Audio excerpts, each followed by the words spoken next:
Well, There we go. they're right on my head. I tried to sit on it. Oh, that's way better. Okay. Hi, Sharon. Is Nicole not? No. Oh. How you doing? Good.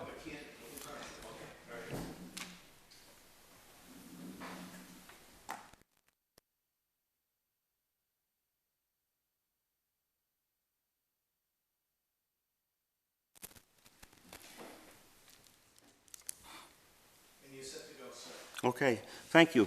Can we please have a call to order? Oh, I'm sorry, I gotta read the minutes. This is the Town of Dayton Board of Selectmen's regular meeting, Wednesday, May 8th, 2024, at 6 o'clock p.m., in person and via Zoom at Old Town Hall, 1111 Somerset Avenue, Dayton, Mass. The meeting ID tonight is 849-4857-2174, with the passcode being 228911. The phone number is 646-931-3860. Public input may be provided using the following methods. Contact our office at boardofselectmen@dayton-ma.gov to provide input prior to the meeting. You can join us via Zoom or in person. This is going to be continually played on Dayton Channel 9 and at YouTube at www.youtube.com/Town of Dayton. This is a revised agenda originally posted on May 6, 2024 at 3:50 p.m. This meeting is being recorded. The listing of matters are those reasonably anticipated by the chair, which may be discussed at the meeting. Not all items listed may in fact be discussed, and other items not listed may also be brought up for discussion to the extent permitted by law. Can we please have a call to order? Mark Pacheco, present. Peter Karen, present. And could we all please stand for the Pledge of Allegiance? And after the Pledge of Allegiance, can you just stand for a moment of silence, please? I pledge allegiance to the flag of the United States of America and to the republic for which it stands, one nation, under God, indivisible, with liberty and justice for all. We had a lady who lived in Dayton most of her life. Her name was,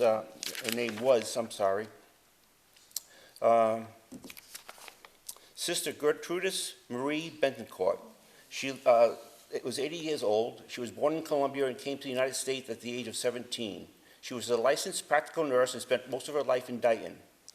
She is survived by her 3 nieces.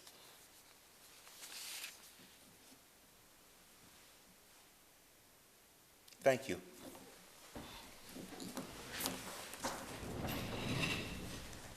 We're going to start right off with appointments. Review, discuss, and act a request to appoint Leonard Hull, Jr. as member of the Open Space Committee. This is dated 4/3/7:48 p.m. Hi, Leanne and Sarah. The Open Space Committee tonight is to recommend Leonard Hull's application for appointment to the Open Space Committee. Can you please include this appointment on your next select board meeting? And Mark, do you have any questions for Lenny? I don't. Okay, neither do I. So can I have a motion on the floor? I would like to make a motion to appoint Leonard Hull Jr. as member of the Open Space Committee. I'm going to step down this chair and second that. All those in favor? Aye. And Peter Karen is an aye. Thank you. Congratulations, Lenny. I look forward to serving and coming before you to inform you of what we're doing. Yes, it's a great committee to be on. I was on it. Thank you for your service. Thank you for requesting to be on that. Review, discuss, and act request to appoint Jeff Cavallo, Planning Board Chairman, as designee to the Southeastern Regional Planning and Economic Development District. This will be a reappointment, just to clarify, this is a reappointment. Okay. Okay. I have no questions. Mark, do you have any? I don't. Actually, should there be a term on these appointments? Yeah, those are annual. Annual? Yes. Okay. I'm prepared to make a motion. Sure. Mr. Chairman, I'd like to make a motion to appoint Jeff Cavallo, Planning Board Chairman, as designee to the Southeastern Regional Planning and Economic Development District. I'm going to step down this chair and second that. All those in favor? Aye. And Peter Karen is an aye. Review, discuss, and act. Request to appoint Thomas Ferry, Highway Superintendent, to the Joint Transportation Planning Group. Same. Same. I have no questions. I'd like to make a motion to appoint Thomas Ferry, Highway Superintendent, to the Joint Transportation Planning Group. I'll step down as chair and second that. All those in favor? Aye. And Peter Karen's an aye. Review, discuss, and act, request to appoint Michael Mullen, Town Administrator, as an alternate to the Joint Transportation Planning Group. Is that a reappointment as well? It is. Okay. I'd like to make a motion to appoint Michael Mullen, Town Administrator, as an alternate to the Joint Transportation Planning Group. I'll step down as chair and second that. All those in favor? Aye? And Peter Karen is an aye. Now it's time for announcements. Okay. Applications are being sought for Dayton residents interested in joining the Dayton Elementary School Building Committee and the Finance Committee. Please visit the town website at www.dayton-ma.gov for more information. The Dayton Historical Society is holding a plant sale on Saturday, May 18th, 2024, from 9 a.m. to 2 p.m. at the Winslow Davis Museum, 1217 William Street. Stop by and get your plants for your garden. This event is rain or shine.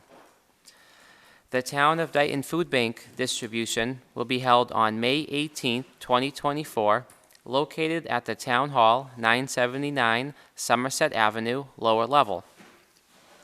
Bulky item curbside pickup is scheduled for Monday, 5/20/2024 through Friday, 5/24/24. Tags may be purchased at the Board of Health Office, 1111 Somerset Ave, rear entrance. Contact the Board of Health to order your tags at 774-872-0943. A separate tag is required for each item to be disposed. Bulky item schedule is the same schedule as trash pickup, and items must be out no later than 7 a.m. There will be a blood drive sponsored by the Dayton Health and Police Department on July 13, 2024, from 8 a.m. to 1 p.m. at Old Town Hall, 1111 Somerset Ave. Thank you. Thank you. We're going to move right into Town Administrator's report. Great, thank you, Chairman. I just, in the packet, I included an email update that I sent to the board last week, with regards to the eligibility period, with the MSBA for the Dayton Elementary School, the potential Dayton Elementary School building project. So last week, May 1st, was actually day one of our 270-day eligibility period. So Superintendent Rooney and I actually met last week on day one with Robin McElhaney and a team from the MSBA. And Robin will be our point of contact for the school building project. And we really kicked off our work together with a really good start. The 270-day journey through our eligibility period takes us from May 1st all the way through January 27th, 2025. So the first steps to meeting our first compliance requirements is a DR school district completing an initial compliance certification by May 1st. Then the school building committee that we discussed and the structure of which was approved at the last meeting is required to be formed no later than July 1st, 2024. An educational profile questionnaire completed by the school district is due on July 30th, 2024. We do have, there was one position related to the composition of the school building committee that I actually talked with town council about this morning, and he's going to get us legal input on that, just so we proceed in the way that really we should be, being a town that is a part of a regional school district. But from there, the next requirement of the MSBA, of the MSBA is having the school district having and completing an enrollment meeting with the MSBA by the end of the end of October 2024. Then that brings us to a local question relative to whether the town approves the funding of a feasibility study. this would have to be completed no later than January 27th, 2025, right at the end. So the deadline for that to be done and the answer provided on that is right at the end of the 270-day window. The MSBA also said that it could make sense to include the question as a warrant article at this year's fall special town meeting. And then, as a follow-up to that, I asked, because the funding question would be based off of information that would be looked at in a feasibility study that would be based on enrollment and other things. I did ask whether the MSBA would help us and the school building committee come up with a proposed cost structure of a feasibility study.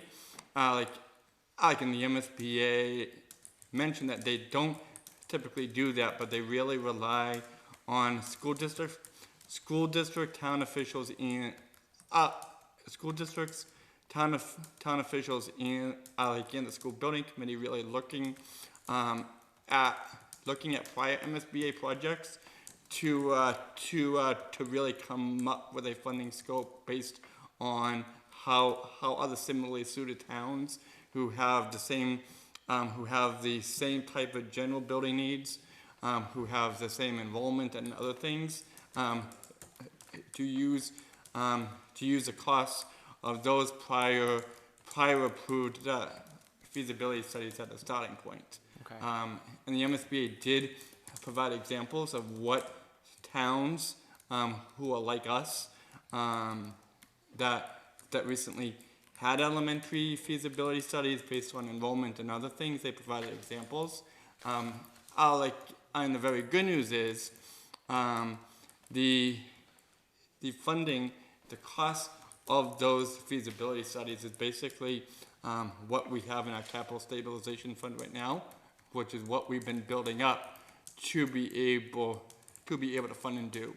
And if you think back to when at the end of the COVID time, when the school district did have that pretty significant E&D turn back, the town specifically with that funding made the town meeting did make a very strong commitment to the capital stabilization fund in anticipation of this project moving forward as well.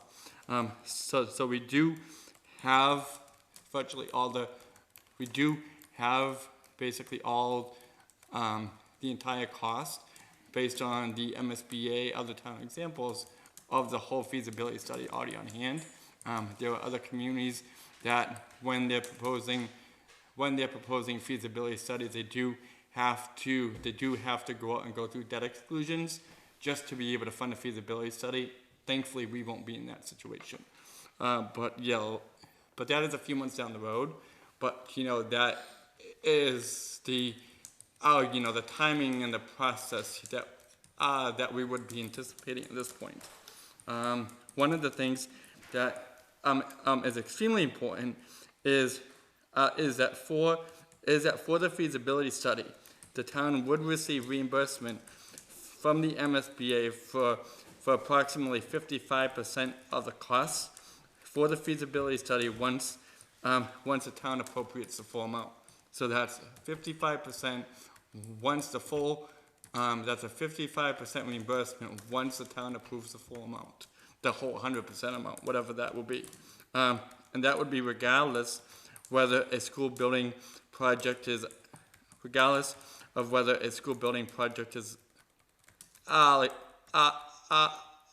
ultimately approved or not.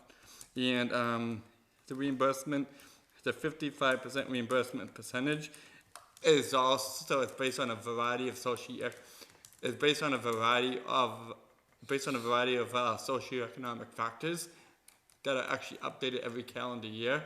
So there is a potential, because our 270-day window actually ends right at the beginning of calendar year 2025, that that 55% may go up, it may go down, and probably not by a lot, but there is a chance that based on just the timing with regards to the beginning of calendar year 2025, that 55% may change a little bit, but if it does change, there's also the opportunity for like additional incentive points that we could seek with the MSBA at that point as well. So then, like in terms of the whole type of broader timeline of the project. So then, like at the end of the 270 days, if the feasibility study receives local approval from town meeting, we would then be invited back to the MSBA to be invited officially into a feasibility study phase. And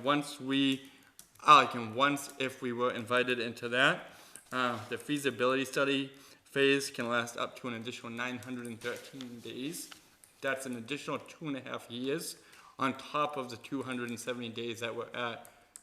Top of the 270 days that we're at right now. So this gives the very, very, very infancy of a very extensive process where we really, based on the diligence and the work, and the efforts, that we'll need to do, I would just really try to caution everyone on jumping to any conclusions and letting the process and the diligence in the process that we have to go through with the MSBA to really to try to speak for itself.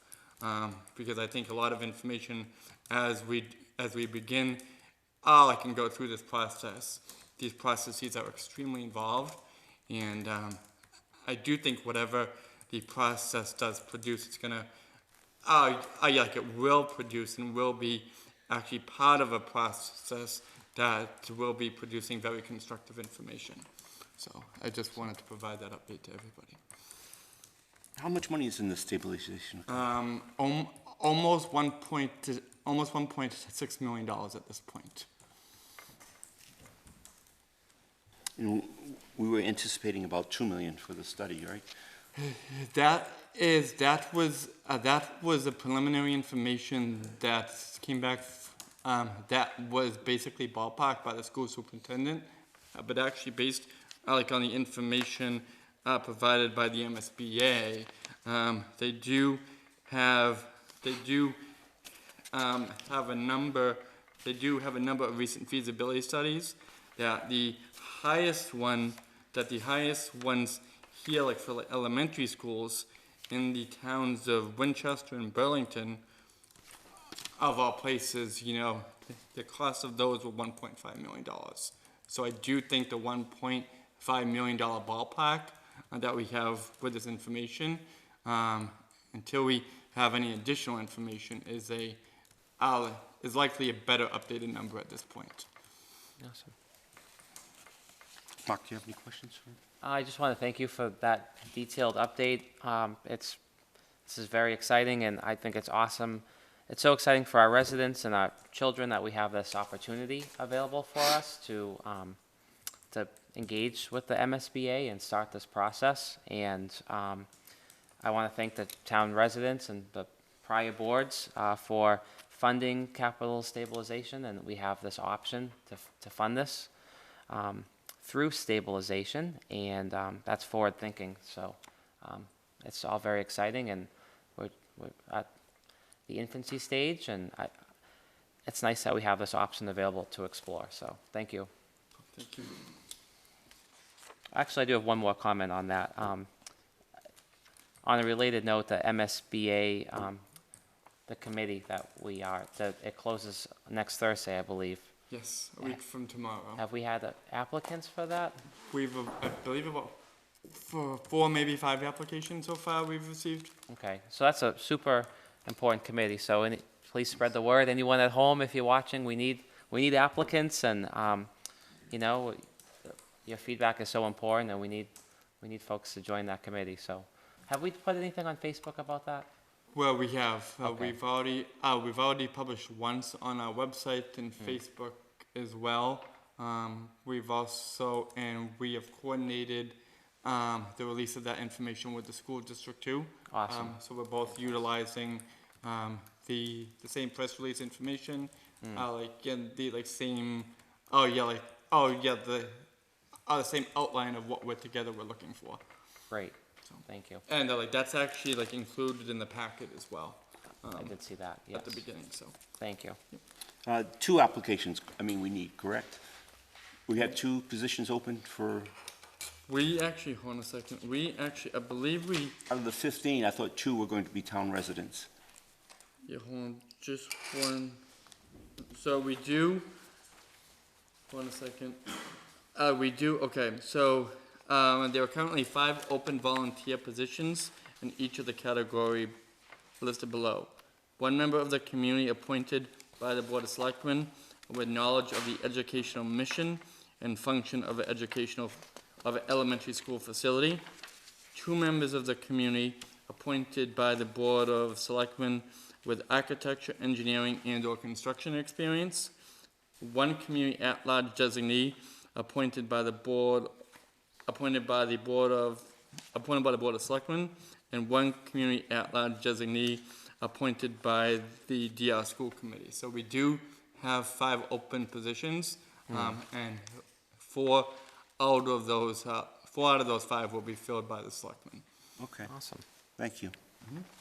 Okay, moving on to Selectmen's reports. Mark, have you met anybody yet with the, you had a, I'm thinking of contract negotiations with anybody yet, or anything? Oh, we're gonna start that on Monday Monday, for okay. dispatchers, yeah. Do you have anything else for Selectmen's report? No, I was gonna ask, would you, under yours, be willing to give an update on the Board of Health? Sure. The applications? Yep. Thank you. We have a Board of Health position open, and we're going to hold interviews on the 22nd of May.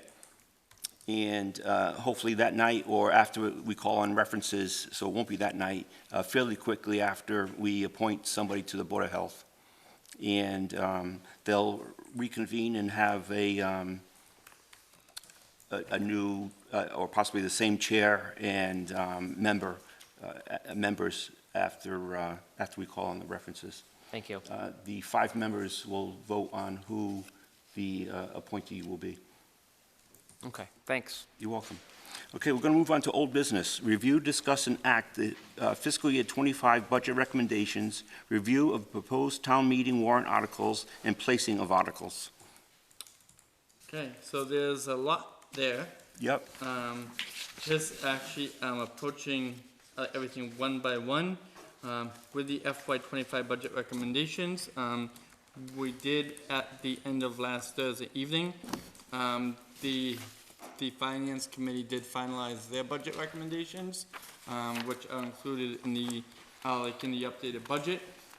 There are a handful of areas that at this point, where there is a difference between the FinCom recommendation and the Board of Selectmen recommendation.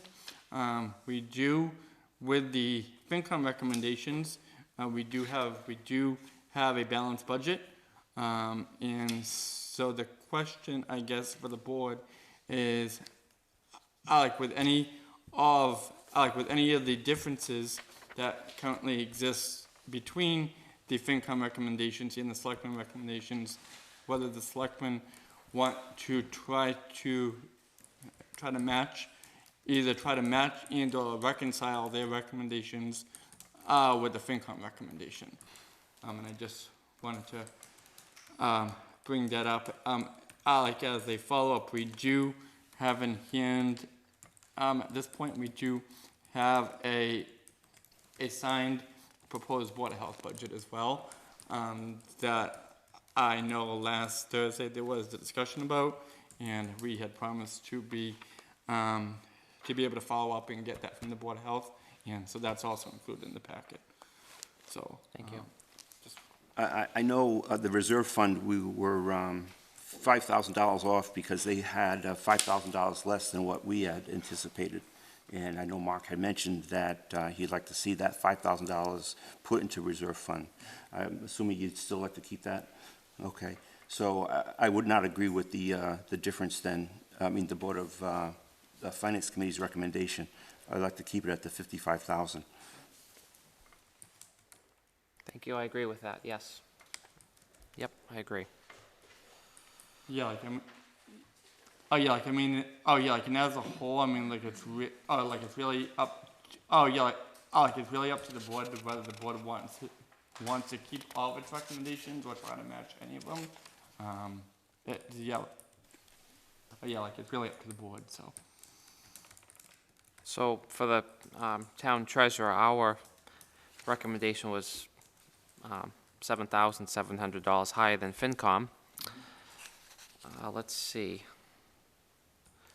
Professional and technical, it looks like 4,200, and the postage 3,500. We happen to have the treasurer here.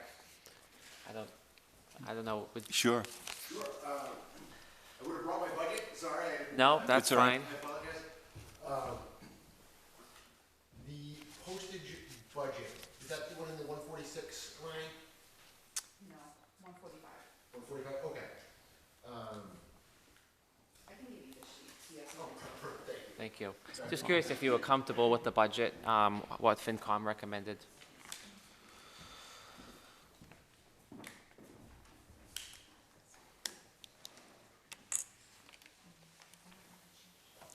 I guess with the postage, they had, other departments were including postage on, or in their budgets, Yes. and, but yours was for the full amount. So somewhere there's a discrepancy of, did they reimburse your department? Right, that's exactly how we do it. Okay. Because the 50 Bose machine operates on a line of credit. So I advance the funds into the line of credit, and then pay the bill monthly as it comes in, and then periodically throughout the year we do adjustments to adjust the departmental Right. use. So which figure do you get after the adjustments? I'd say that the 4,000 would probably be sufficient Okay. because, like I said, it fluctuates up and down throughout the year. So as departments use it, my line kind of comes back, so to speak.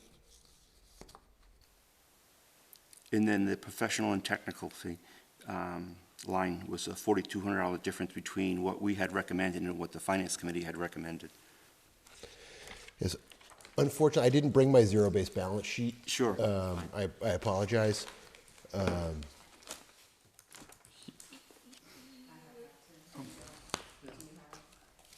Yeah, like, but if you have it more easily accessible, Serena.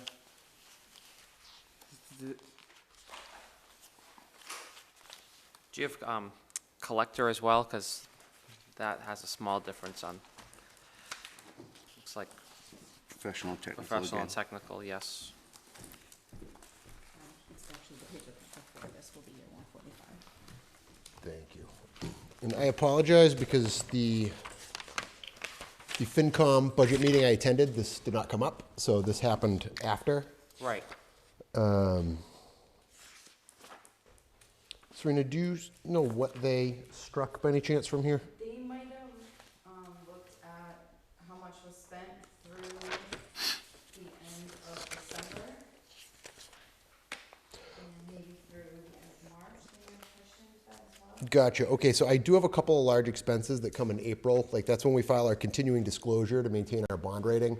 That bill rose over 10% this year. Usually it was $2,000. That jumped up to $2,200.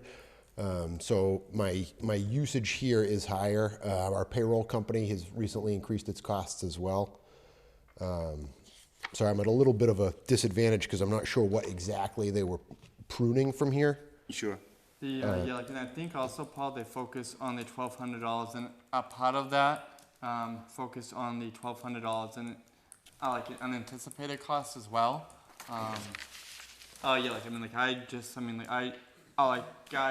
know that with the deficit that we had to try to close, the FinCom was trying to assess where areas that had any unanticipated costs were, to try to just even though those cuts might not be pleasant, it's, I think they were trying to identify more unanticipated areas rather than areas that actually had a dollar amount connected. Which is fine, but they went up about 3 times that amount.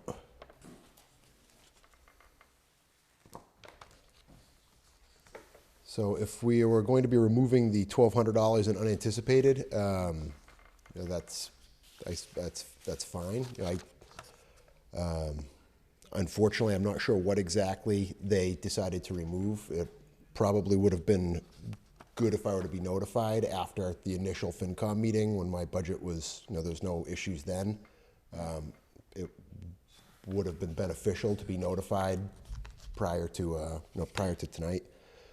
So I frankly don't know where they got the $4,200, to be honest with you. Thank you. I had similar concerns when I was in, you know, when I was a town clerk, and, you know, we go to, you're an elected official, you come before us, the selectmen, and you come before the FinCom, and then, you know, there's all these other meetings that happen after, and it's a lot, you know, you don't get notified and you don't attend, and then we make these changes for a lot of these departments, and they're not here. You just happen to be here tonight. So I don't know how you feel, Mr. Chairman, but we did go through all of these line by Yes. line with these departments, and just kind of hearing Paul's feedback, it's going to be the same for all these departments, you know? Right. I'm concerned that a lot of it was looked at is, this is what they spent last year, this is what's budgeted, let's cut X amount of dollars. Right, right, Not that they didn't do their homework, don't get me wrong. right. But I think they were a little too heavy-handed with some of the departments. And I again would recommend what the Board of Selectmen recommend. Yeah, I thank you for helping guide that discussion. No, And no, thank you very much. I agree with our chairman, and I agree. We have looked at this, and, you know, we look at it when our department's comments were fresh in our mind too, and we had all the data in front of us and the zero-based, and everyone put a lot of work into it. So I agree. I think, you know, we have done our due diligence on these budgets, and we have looked at them very closely. So I think we should stick with our recommendation. Thank you both Thank you, very Paul. much. Thank you. Paul. And that was for including the same thing for town collector, correct? Yes. Yeah, like, I mean, a lot of these may have the same type of argument, just Correct. because the recommendations were just made on Thursday. So, it's,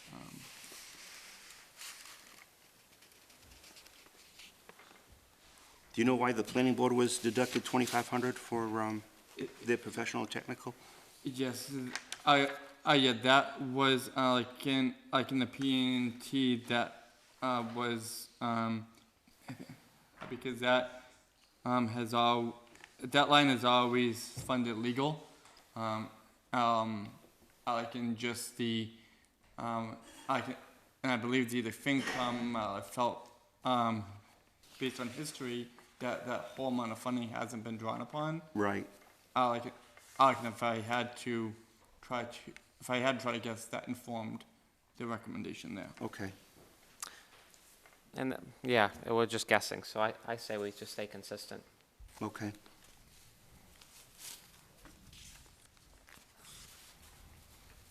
So you want to keep it in there, Mark? I'd like to keep all of our recommendations from 4/29/24.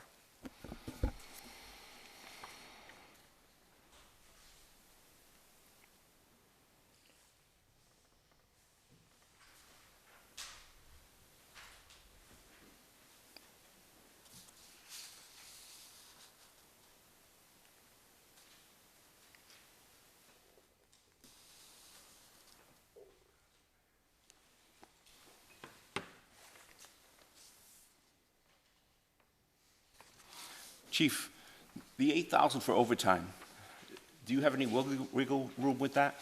What's that, sir? The 8,000 that they cut from overtime? On my line and my, going into next year? Yes, sir.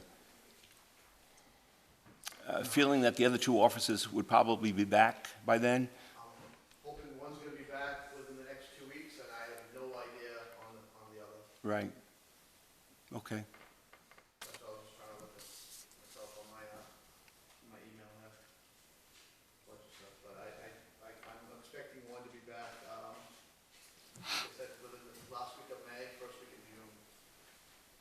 Awesome. Great. Relay that information to, Mike. Thank you. So I wonder if this, the original Board of Selectmen's recommendation was a little high.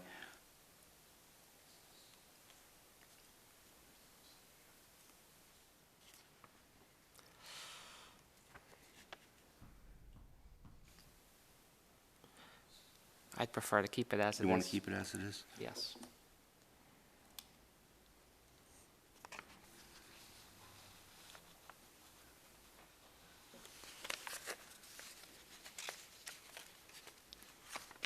Okay, Mike, I guess we'll just keep them as it is. That's fine, thank you. Thank you. So moving on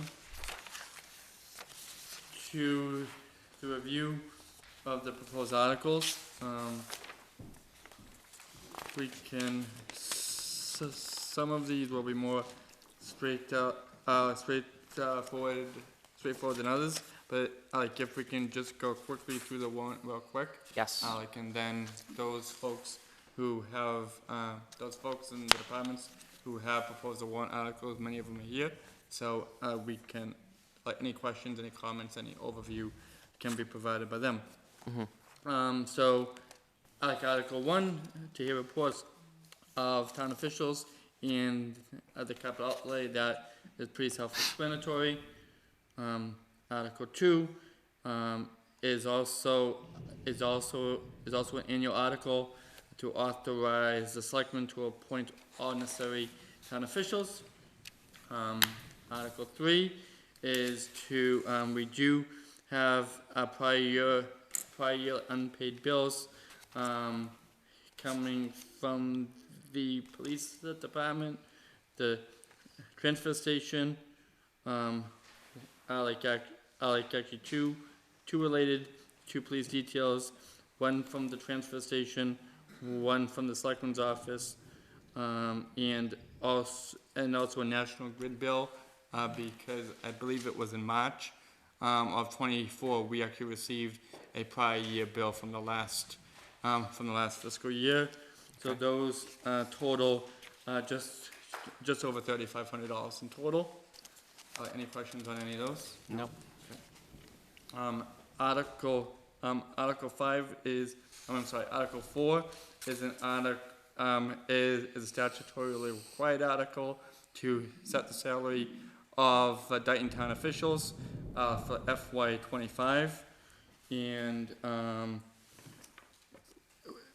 as I mentioned, like a few weeks ago, this whole warrant document is a very fluid document that is being updated on a daily basis, and to that end, the 2 weeks ago, I believe, that there was discussion to include the Board of Selectmen stipend, in the operating budget, but not in the selectmen's recommendation, in terms of the town salaries. So, so we can go back and take that out. Perfect. Thank you. That'd be great. Okay. But everything else there are in line, with both the FinCom recommendations and the selectmen recommendations there. Awesome. Article 5 is the FY '25 operating budget. That is based on both the selectmen and the FinCom recommendations. So that is all self-explanatory. Is there any questions on that? Looks great.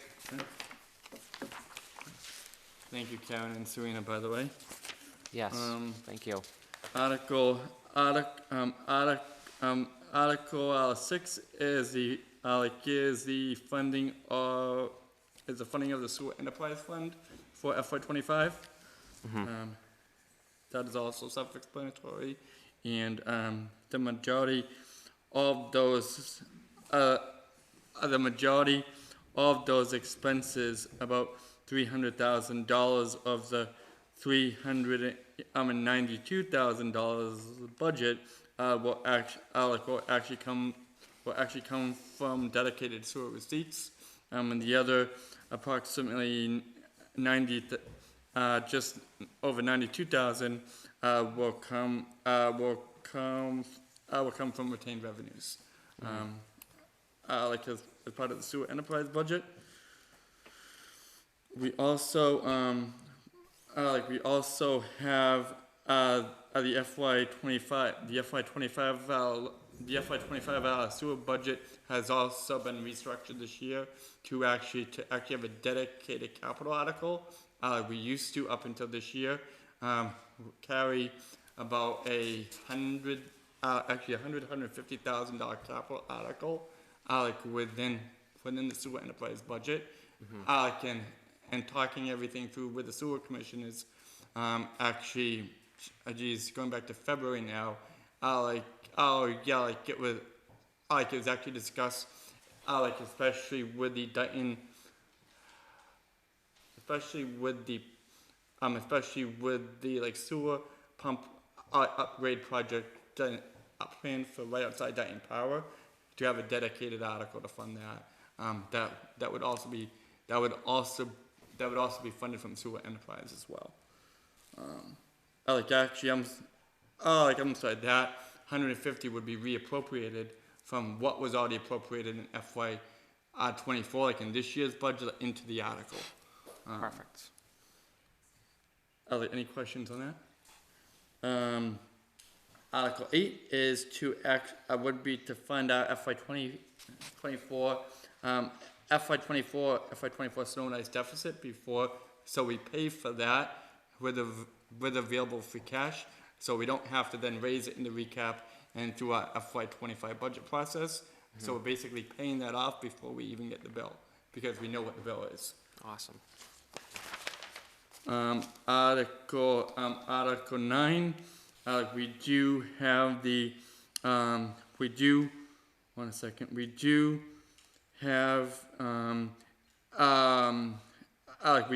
an additional proposed, we do have 4 proposed additional revolving funds. A few of them that have actually, practically speaking, have always been on the books. However, they have been on the books without us, as a town, creating them and establishing them as revolving funds. So this would, on a few of these, especially the police cruiser insurance reimbursement, then the insurance reimbursement, and then the municipal building insurance fund. That would basically codify what has always happened. We've just never formally established them. Okay. And then the Council on Aging, is proposing a revolving fund for, Council on Aging programs, meals and fees. How was this identified that we needed to have these revolving funds codified in a bylaw? That is all thanks to the town accountant. Awesome, thank you. That's good work. Thanks. Any questions on any of that? No, that's awesome. Now with those revolving funds, and all the other revolving funds that we already have on the books, every year, town meeting has to set the spending limits, for those revolving funds. So this is just a reoccurring article. This is a reoccurring article where every year town meeting has to set the spending limits. Okay. And what the proposed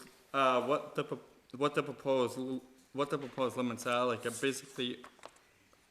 basically already follows what we already have in place. Any questions on that? No.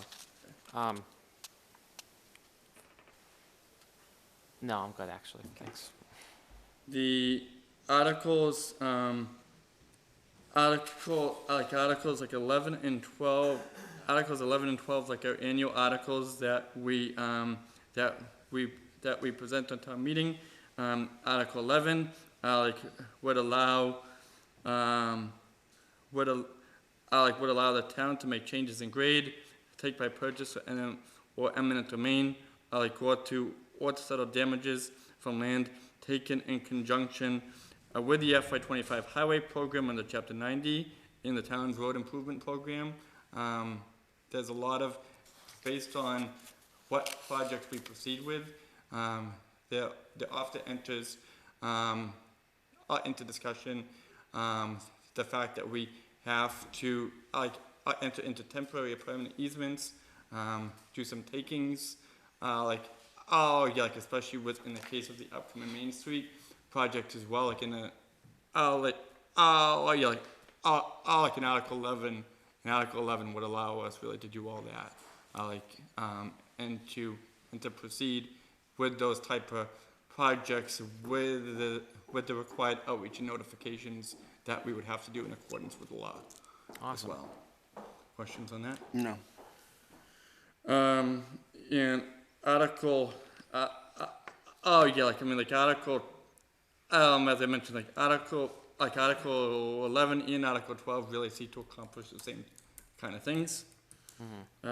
Article 13 is the article that was proposed and approved by the Board of Assessors, that reduces from age 70 to age 65 the age of eligibility for senior tax exemptions. Awesome. Articles 14, 15, and 16 are articles that the Community Preservation Committee have the ability to propose directly onto the warrant.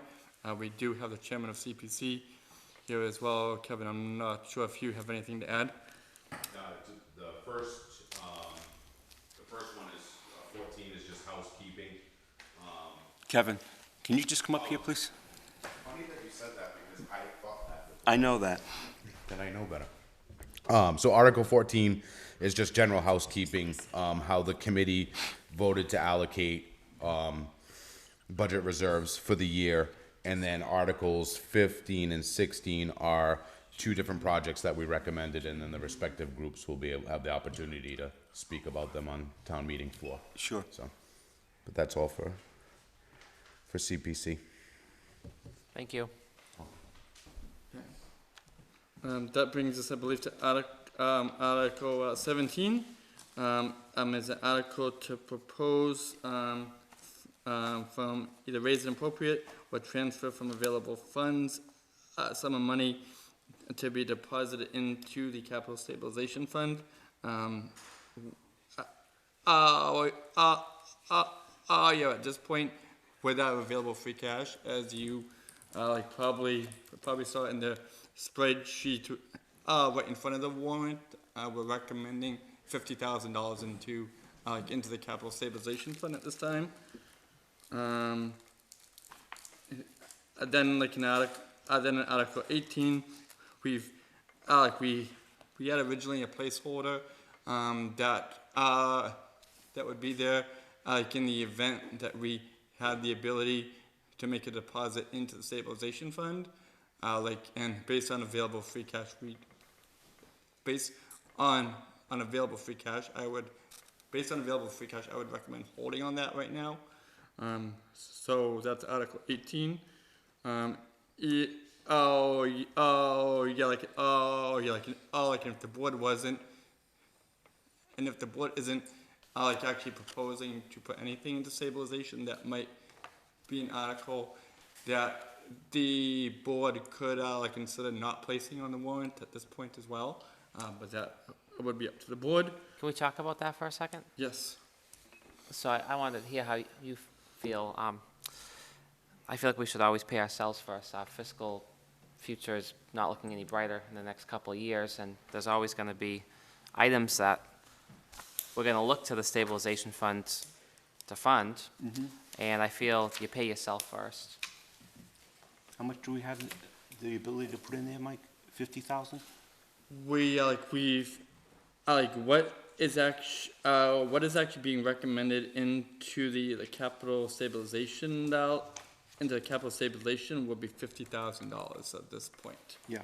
So there is a there was a question if the board, on top of that 50,000, wanted to put or dedicate an additional sum of funds, to the regular, Right. to the regular stabilization fund. We'd have to do that, we'd have to cut warrant articles to do that, basically, right?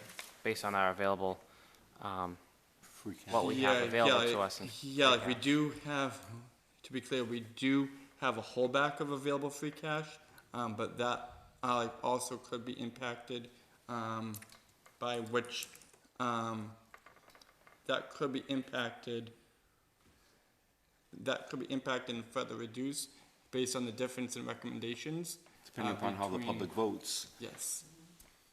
Do you know historically, has the town, in its annual town meeting, put money into the stabilization fund We, I believe we Have any typically try to history? do that like at the special. in the fall? Okay, Yes, yeah, like we didn't in I'm the okay with fall that. of, we didn't in the fall of 2023, but we typically have tried to do that in the fall. Mm-hmm. Why we held back on that in the fall of 2023, in my opinion, is because at that point we were like already beginning to see and project the kind of fiscal challenges that we faced in balancing for FY25.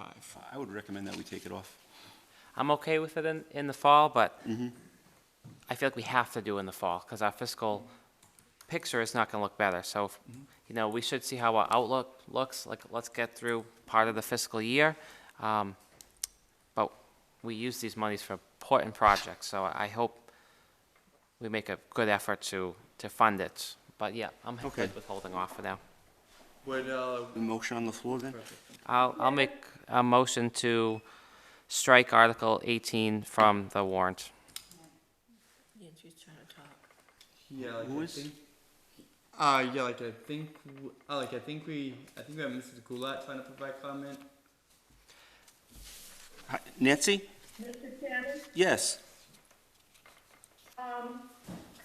this may be a little mixed up because I can't get it on my computer, so I'm watching you on a TV screen muted, and I'm talking to you on my cell phone. Okay. So, bear with me. I was listening to your discussion about the warrant and about the various, I'll call them savings accounts that we have. Going into town meeting, the most important thing is that you have a balanced budget, which is what the finance committee has attempted to do. Our stabilization accounts, those are our savings accounts. In all honesty, what you really have to look at is, if the only money you have going into town meeting is money you need to fund the operation of the town, obviously you can't put money into stabilization. By the same token, if there are items that were cut by the finance committee that, or I should say the recommendation is that you reduce them or cut them, you really have to look at them and say, do we really need these? Because if we do, then cuts have to be made elsewhere. Going into the fall town meeting without going into the annual town meeting, you gotta stay within the levy limit, no question about it. Then you wait for free cash to get certified to determine where you really are and what your financial position is. Then you go to the fall town meeting. There have been times when we have said, well, we can't buy, and I'm not picking on the police department, but I can remember there was an article for a cruiser, and I was chairman of the board at the time, and I told Bob, we gotta put this off till the fall because we don't have money. And then the fall came, and we still didn't have money. This is when time was extremely difficult to manage the money. I mean, the economy, not only in the town of Dayton, the economy was in tough shape. As things turned out, money got freed up, and at the regional district, and money was in effect used to reduce the regional assessment to Dayton, which freed up the money we needed to buy the cruiser and to do like 3 other things that we kept delaying. I think if you look at the items that the FinCom has suggested you cut that are true budgetary items, if those departments truly believe they need that money, then the only place you've got left to cut would be I will call them the savings account. At this time, in the fall, you need to look at those two accounts, and OPEB. So if you've got money in the budget this year for, going into town meeting for OPEB, that might be another place you wanna say, let's not do that, let's wait till the fall. Again, they're nice to have, and we always try to put money into those accounts, but, absolutely, town meeting, if the only money you had available does not include those accounts, but you've got to operate the town, then those accounts can't get funded this time around. Right. I mean, this is a long-standing practice when I was both a FinCom member and a selectman. Okay, thank you, Nancy. Mr. Chairman, I Yeah. appreciate public input. We talked in our, I believe in our last meeting about putting it in the beginning of the meeting Right, and I and noticed again that we at the didn't end. do it. But we have a job to do, and we're asking our financial team questions, and again, Ms. Goulart's a wealth of knowledge, but, you know, we have people here for their prospective warrant articles, but when we have just people chime in, it's hard to get through this, and I think it's important that we have a chance to weigh in on it. Okay. Town meetings, you know, public input's a time to talk, town meeting's a time to talk. I stand behind my point that stabilization, you pay yourself first. I agree with Nancy, you fund your operating budget, but then, my view is you pay yourself and then you look at your warrant articles. I'm amenable to waiting until the fall for, you know, to see what our financial picture looks like. No problem, I can buy into that, but it's hard to get through this when we have this public input. Okay. Well, I'm going to make the recommendation. You'd have to, Yeah, we made the motion. there was a motion made? Yeah, I don't know if we seconded. Okay, can you make it again, please? Sure. I make a motion to strike Article 18 from the annual Okay. town meeting warrant. And I'll step down and second that. Any discussion? All those in favor? Aye. And Peter Karenson, aye. Thank you. Article 19 was initially proposed, $300 to go, $300,000 to go through, to and be dedicated to the Main Street project, we're really kicking off, but we've only funded, of a $2.5 million project so far. We've only have about $1.15 million in, we only have about $1.15 million in committed funds to date. So initially, we were hoping to be able to envision an additional $300,000 there to continue the commitment to that project. But because of our available free cash, we're now recommending that we do, because we have to keep funding this, that we do, at this point, contribute an additional $75,000 and reapproach our funding ability in the fall as well. So you want to add add 75,000 to 300,000? Is that what you're saying? No, actually, actually fund Article 19, at this point, to the tune of 75,000. Okay, that's what I thought. Rather than the 300,000. Right. Okay. Mark, do you have a question? I don't, thank you. Okay. And do you want to make a motion? To place.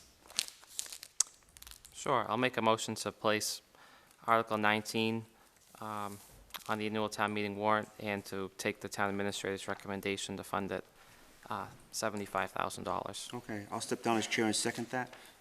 Any discussion? All those in favor? Aye? Peter Karenson, aye. Article 20, we have the proposed purchase of a $15,000 enclosed trailer for the highway department.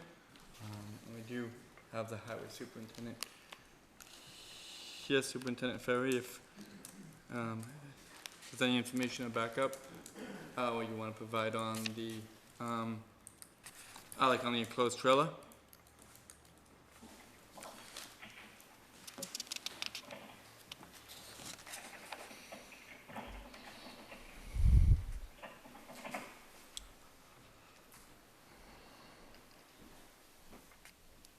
Evening. Hi, Tom. So you want me to comment on the backup, Mike? Is that what you said? Yeah, yeah, like just like an overview, like of why the trailer is needed. Like basically, what you presented to capital outlay a few weeks ago, Tom. Right, so I'm assuming that you have in the packet some, a sample backup It's- for an enclosed trailer. That type of trailer is also available on mass combis, also and through local vendors. So once when that's funded, that dollar value will help equip it with shelves and the proper hardware. The reason for this conceptual item is obviously we're not gonna entertain a facility, a new facility or upgrade a facility. So this would help with some of the storage needs we have. It just makes sense to put a lot of the landscape equipment we have in that trailer and store it right in that trailer. It's ready to go, and we can utilize that space for other things. Awesome. That's the thought for that. So what you see for the backup is not hard. We'll still do the vetting on that. But that's the dollar value after we accessorize the inside. Where's our landscaping equipment stored right now? Some of it's in the highway garage, some of it's here, some of it's at the old police station. Is it all undercover or some of The it? landscape equipment, yes. Yeah, Yeah. okay. Do we have enclosed trailers already For voting, for voting? yes, voting. Okay. Which, by the way, who registered that one?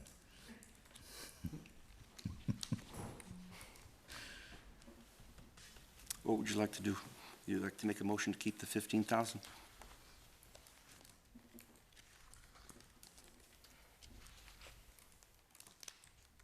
What? Is Yeah, there a like- way we can go through these articles and isn't it kind of all, we need to see whatever everyone? Yeah, yeah, no, like yeah, like if you want to go through if you want to go through if you want to go through all of them, first, and based on where we are with free cash, we can. Okay. Oh yeah, like explain what, like I think we have the ability to fund now, and Okay. what, and what articles just based on funding ability, we have to at least move to the fall. I appreciate that approach. Sure. Okay. Thank you. So that, but actually Superintendent Ferry, you have a few in a row here. So that brings us to, the next one is, the failing drainage, the failing drainage on Old Somerset Avenue. That's, also proposing the amount of $15,000. Yes, that one became a little bit more critical. Went through capital outlay last year.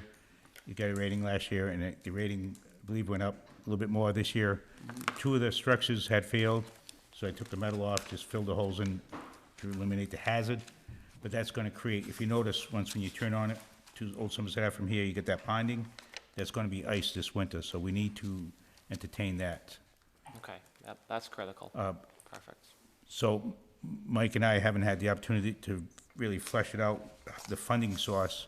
That could be a Chapter 90, but if you're taking it from there, you're taking it from Main Street. Main Street or the other projects we're gonna entertain. Either way, we gotta entertain it.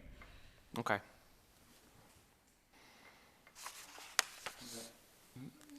Okay, Article 22. It's $230,000 for the dump truck. Sorry, Tom. Yes, so most of our fleet is older than 2010. Quite a few, a third of the fleet is, 92, 95, 97? So we need to upgrade that stuff. Knowing where we are with that and the increased maintenance of that is increasing, and looking ahead with the harder times coming, we probably don't want to kick that can down the road, because also we need to address some of the equipment, as you'll see later in the list also, and upcoming. Has this gone through the capital outlay committee? Yes, Does the capital outlay committee recommend it? What the capital outlay committee has done, like, was ranked all of, what the capital outlay committee has done, like, is ranked everything. Like in that, Oh, yeah, like in ranking everything, like is. Oh, yeah, I'm sorry, ranking everything is really the charge of that. Awesome. But then from ranking comes our availability of fund, and that's really, in my opinion, where the rubber meets the road. Thank you. Thank you. And yeah, like we do have the rankings, like for like each of these priorities at the end of the packet. Like I'm sorry, like at the end of just after the warrant, after the after the police department transfer request. Thank you. So I do have a few other articles, I just don't know which Yeah. order you guys are in. It's different from the ranking list I'm looking at. Fund a bathroom modification, $10,000. that's- That's next. Well, it's needed, it's not, that's at the highway garage. Again, we're not gonna be, considering a new facility. So it's posing a problem with the one stall we have, and it's not that easy to keep sterile or clean with the way the setup is, and we do need the additional stall. We've right now one stall with 10 employees right there. And you guys do the work, I take it? We would do a lot of the work in-house. We don't have a choice, we have to hire a plumber for the code stuff, Right. and we can't use PVC because it's technically commercial, Sure. so that's what brings a lot of the cost up. But key is to get an plumber to allow us to do the bulk of the work. Right, okay. Yep. Next is $140,000 for the excavator. Yes, that's in consideration to replace the 1995 Ford backhoe we have. It's instrumental to have 3 good machines when you're doing roadway projects. So,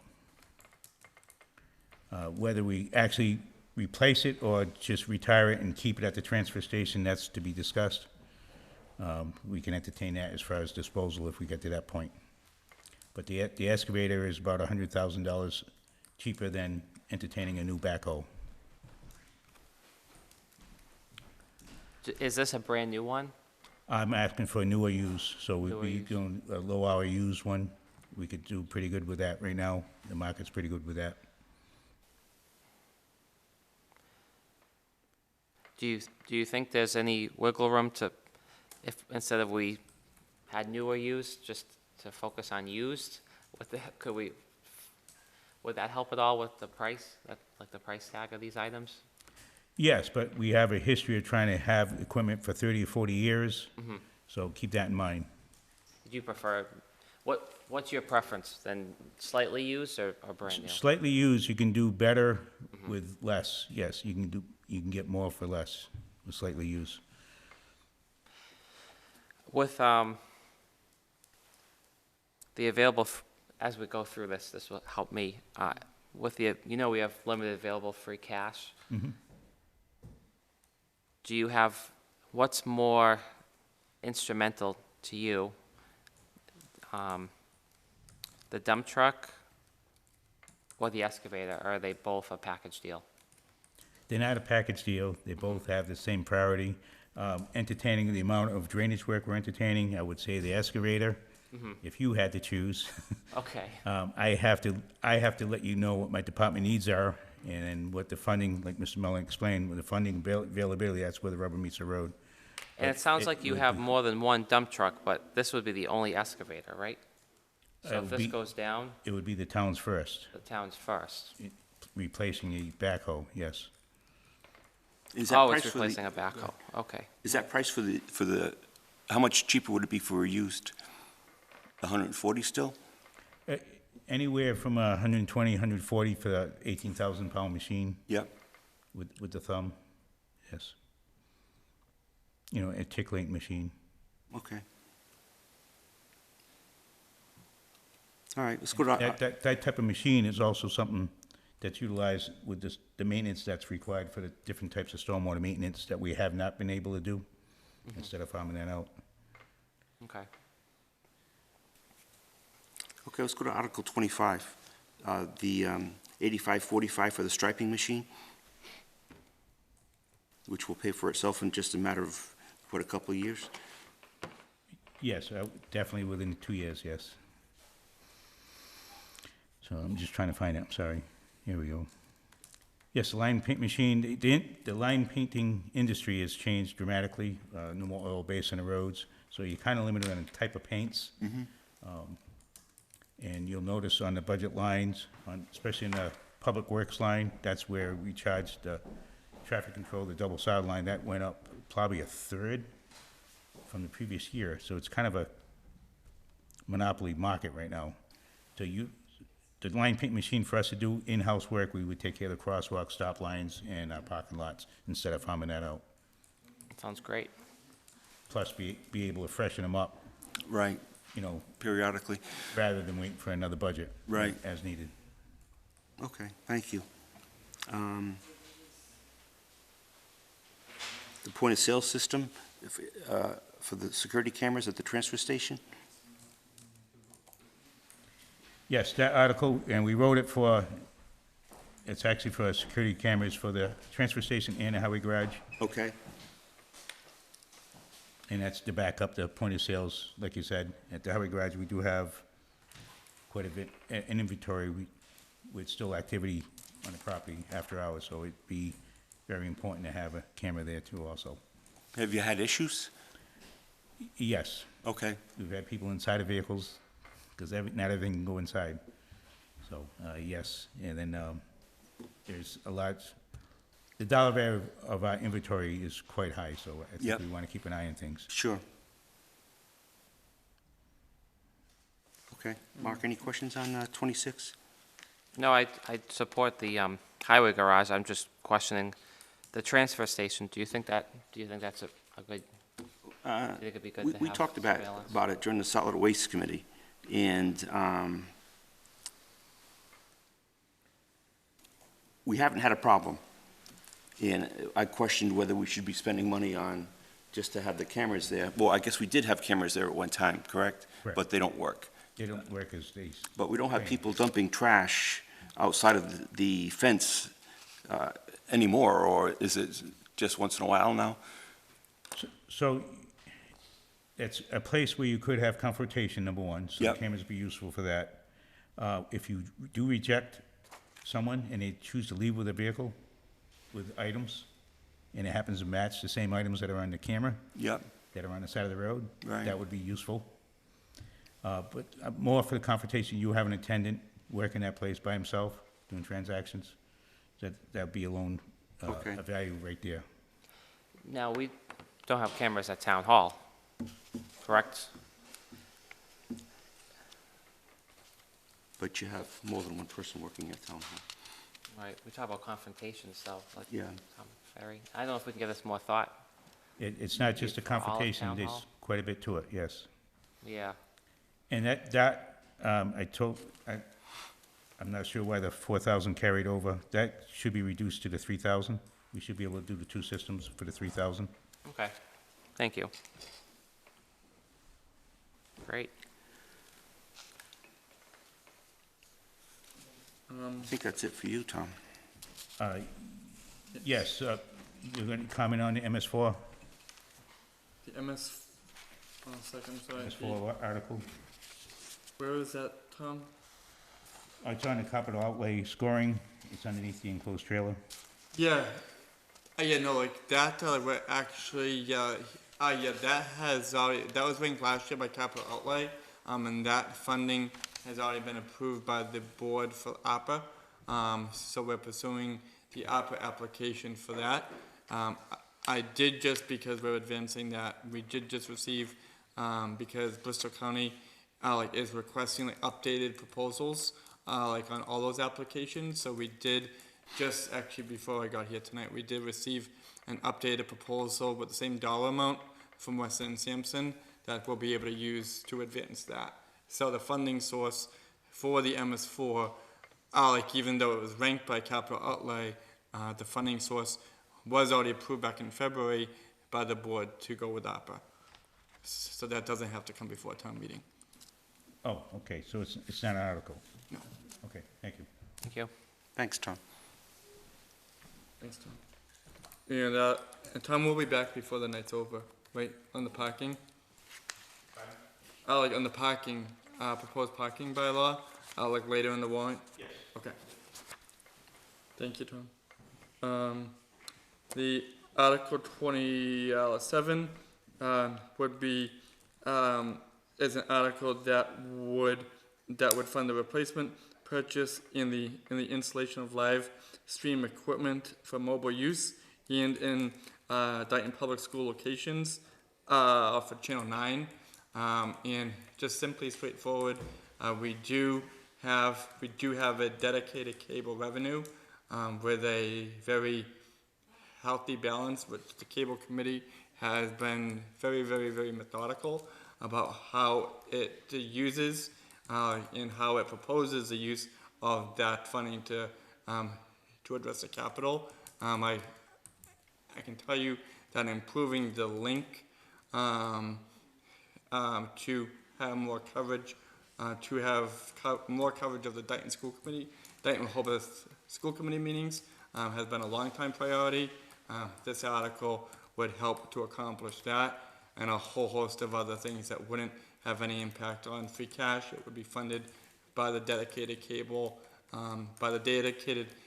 revenue, which can only be used, for cable kinds of upgrades and everything as well. Dave, do you have anything you wanted to add on that? No, not at this time. We're just waiting for contact from Comcast, but we should know in the next couple of weeks or so. We're just waiting for more people to get back to us. Great. Thank you. Thank you. I'm moving to 28. This is Yay. proposed $6,300 by the town clerk for poll pads. Town Clerk Costa.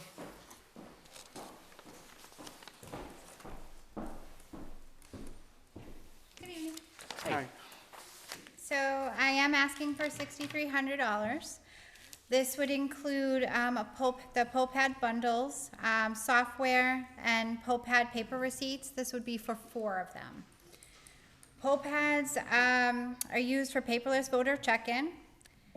They offer increased speed at check-in, about 15 to 35 seconds, especially with the upcoming elections coming. We could have a long line, so this would actually help that.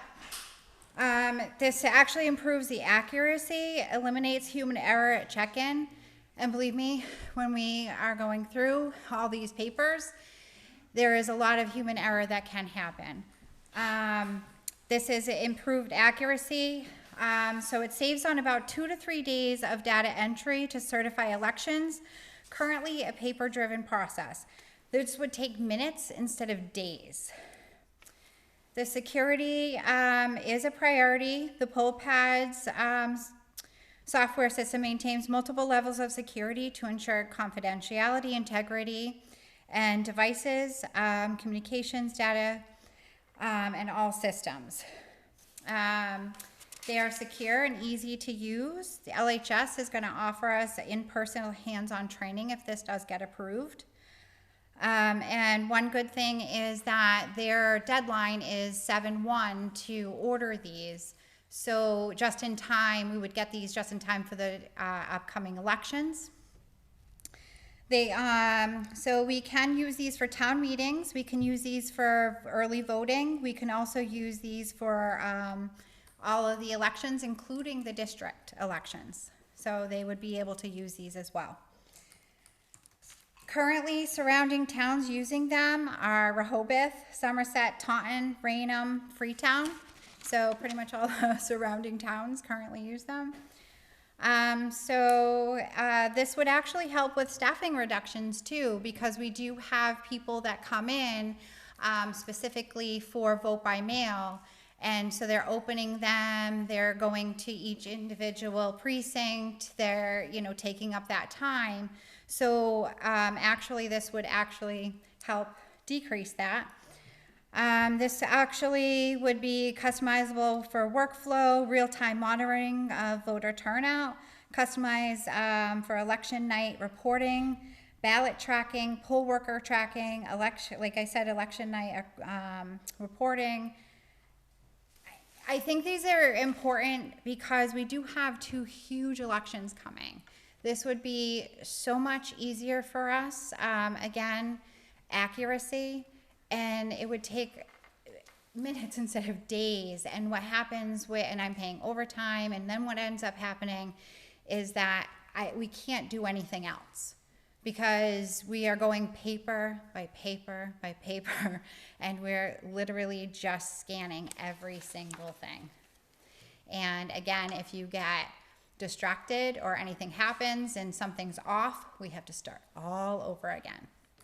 The training that they offer, is that free of charge? The training, yes, LHS will come in. I did speak with them. They will come in and help train. Absolutely. So 63 is just for the machines? $6,300 is for the machines, the paper receipt printers, and the software. Okay.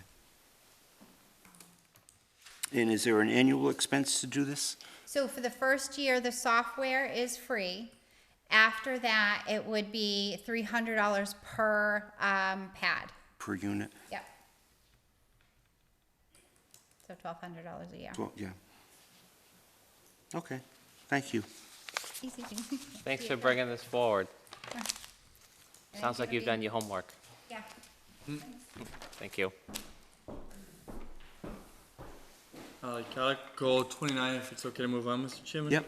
Article 29 is a proposed warrant article from the Dayton-Rehoboth School District and the Dayton-Rehoboth Regional School Committee for $32,500 to upgrade the telephone system for our portion of the Dayton-Rehoboth Regional High School, and then for the Dayton Elementary School and the middle school as well.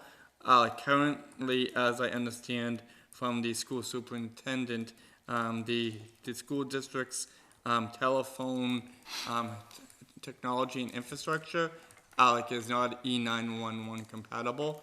E911 compatibility took effect in 1999, and the district's telephone infrastructure since that time has never been E911 compliant. This is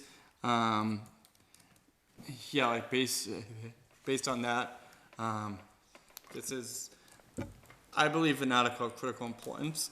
At the same time, because of that, we in the school district have pursued this as a warrant article to be funded with free cash. We're also assessing and evaluating whether this would be ARPA eligible as well. We probably won't know that by the time we need to actually set the warrant, but we should have a better idea by town meeting.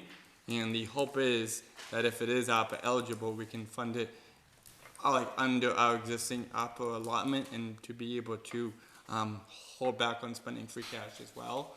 But we probably won't have that answer close to the town meeting. Any questions on that? No, thank you. Article 30 is $85,000 in proposed funding for a new police cruiser. We do have the chief of police here with us. It has been about 2 years since we've actually placed an order for a new cruiser, I believe. Correct, chief? Yes, well, so we played catch up this year. Getting a cruiser that was struck on Columbus Day. So we just actually got that cruiser this week, it finally arrived. We were able to salvage a lot of the parts and lights and et cetera, all the moving stuff that wasn't damaged onto the new car. So that saved us. So now trying to get a car for this year, which I feel like I think we're about a year behind trying to maintain. So now we're spending more money on repairing cars now, water pumps, et cetera. And the mileage is starting to really increase on a couple of them. Well over 100,000 miles. So I'm just trying to take those frontline cars and move those to like a detail car and not have it be a frontline rated car. So would any of them come off the road completely? Not completely, because I'd move those to like a detail. All of them would be moved to car. detail? Yeah, because I one would I anyway. lost a detail car last year, that Crown Victoria. That thing was rotten to the ground, so, Okay. yeah. So I gained a detail car out of it. Okay. Do you have any questions? I want to thank you for, you guys did some work to salvage some parts for us, the Yeah. taxpayers, and that was, thank you Yeah, for. we're lucky. Yeah. We're lucky on that. Yeah.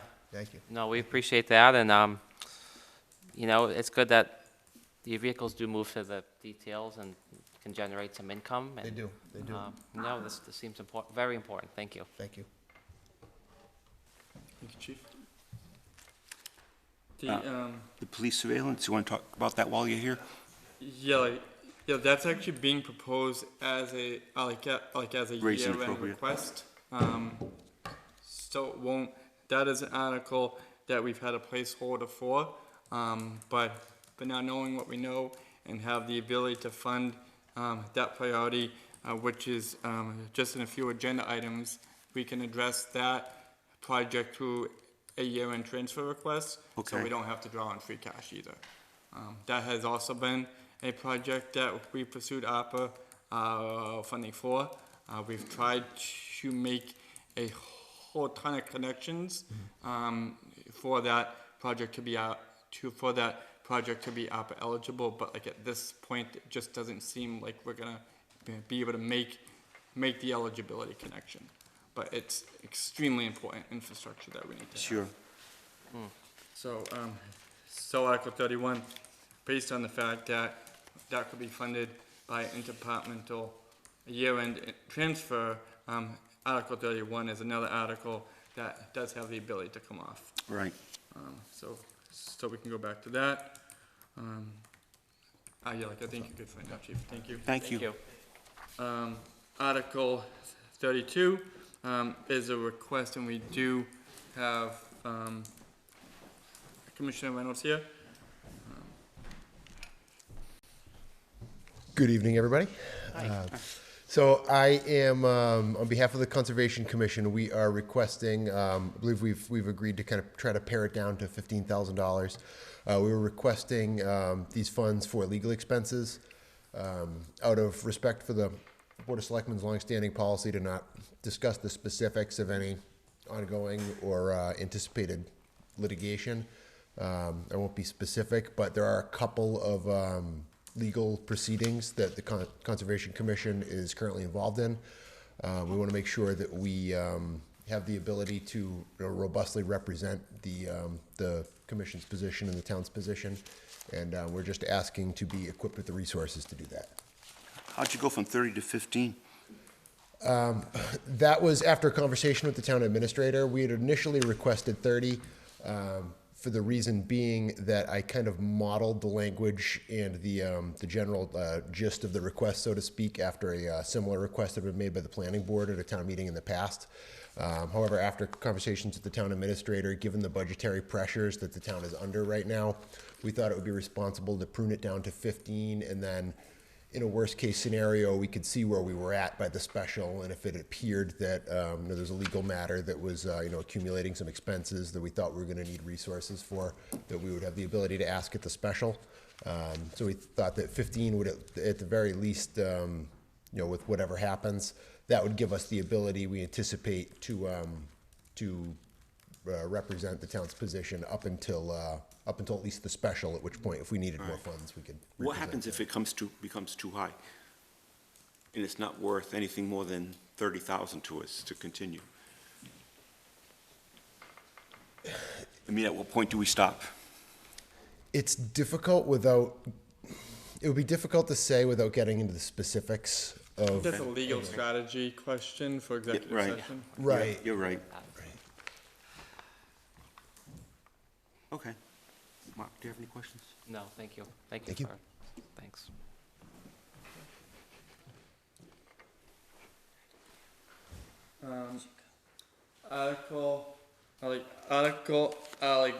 Back when there was a very infancy of a discussion about a potential some type of solid waste fee.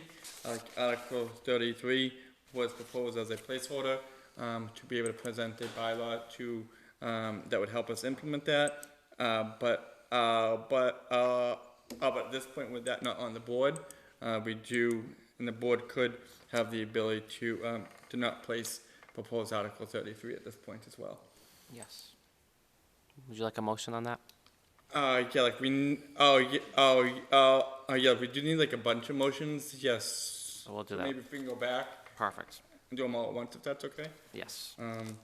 Article 34 and 35 would be the proposed hiring bylaws for the chief of police and the deputy chief of police that were approved by the board.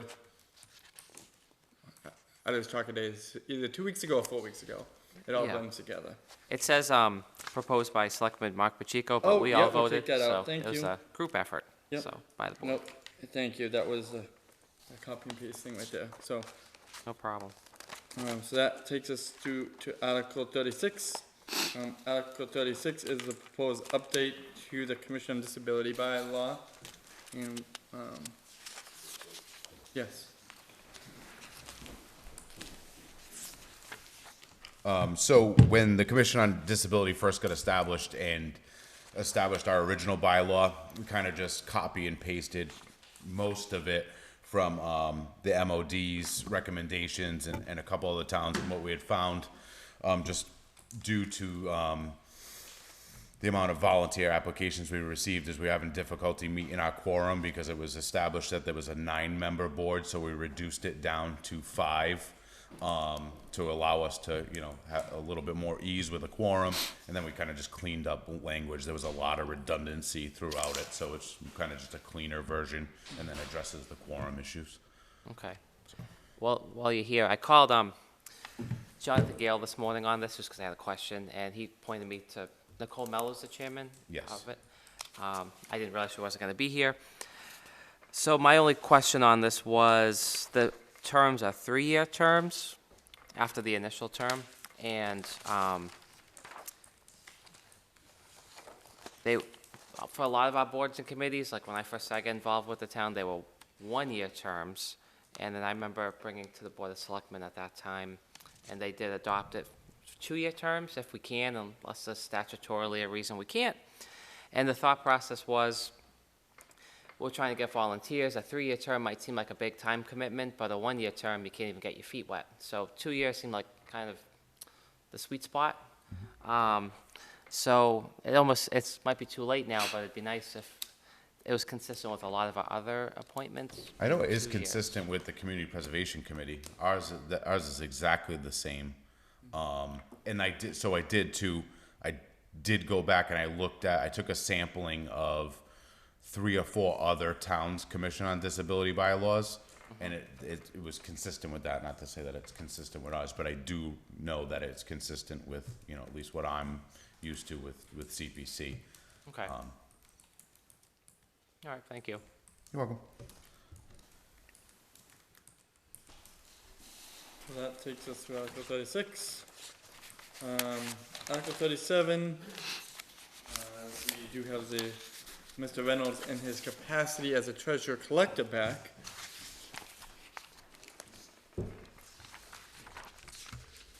Thank you. This is the last time I'm going to bother you tonight, I promise. So, this warrant article, so the reason that I'm requesting these amendments is because at a special town meeting 1993, the town voted to adopt Mass General Law, Chapter 40, Section 57. We adopted a local option of that, which pertains to the denial of select licenses and permits for delinquent taxpayers. The MGL allows municipalities to deny a variety of licenses and permits for delinquent taxpayers. Exceptions exist, such as dog licenses, marriage licenses, birth certificates, things like that. It pertains to things like certificates of occupancy, building permits, things like that. So when the town adopted this local option, they adopted it with language that is not required in the MGL, which is to only deny, the town adopted it with language which is to only deny licenses and permits for taxpayers who are delinquent in excess of 12 months. So we actually made it looser than the MGL local option language. We have the ability to be stricter with it. So this has resulted in some permit applicants, including commercial developers, not paying their real estate taxes until they're absolutely required to do so in order to proceed with the permits they are seeking. And even then, they're paying only the oldest outstanding quarters. The way that tax payments are applied is governed by Mass General Law. And when payments are made, the interest is paid first, with the remainder applied to the oldest outstanding tax year. So what that ultimately results in is that some developers have come in and they might be 15 months delinquent, but they will only pay off the interest and the most recent quarter so that they're 12 months outstanding, which will allow them to proceed to the next step in permitting. So this ultimately results in what's effectively the equivalent of the town of Dayton extending a commercial line of credit, in a sense, by allowing developers to divert tax money into their projects with the intention to pay only the taxes which are so long overdue that they jeopardize the next permit. This can impact our outstanding receivables as well as the predictability of municipal cash flow. So to remedy this issue, I'm requesting that the 12-month window be reduced to 60 days. I am sensitive to the fact that some individuals or businesses reconcile their books at the end of the month, and it may take them an incidental amount of time to remit delinquent payments upon recognizing an outstanding balance. Conversely, we have residents who, you want to build a shed and you put your excise payment in the mail and you want your payment, you want your permit on the 2nd and it's still in the mail. Really innocent, incidental things like that, I don't want to hold people up over. I think that there are people who have good faith intention to pay, but 1 or 2 days I don't think would be enough to constitute a denial. So for that reason, I thought 0 to 30 days would be overly strict and lead to unanticipated consequences. It's my belief that a 60-day window properly threads the needle of injecting urgency into remitting timely tax payments without imposing undue burden to minor processing delays. A 60-day window also has the additional benefit that it will never allow an applicant to ever fall more than 1 full quarter behind their tax payments. Somebody could never owe 2 quarters. As long, the most they could ever owe would be 1 quarter behind.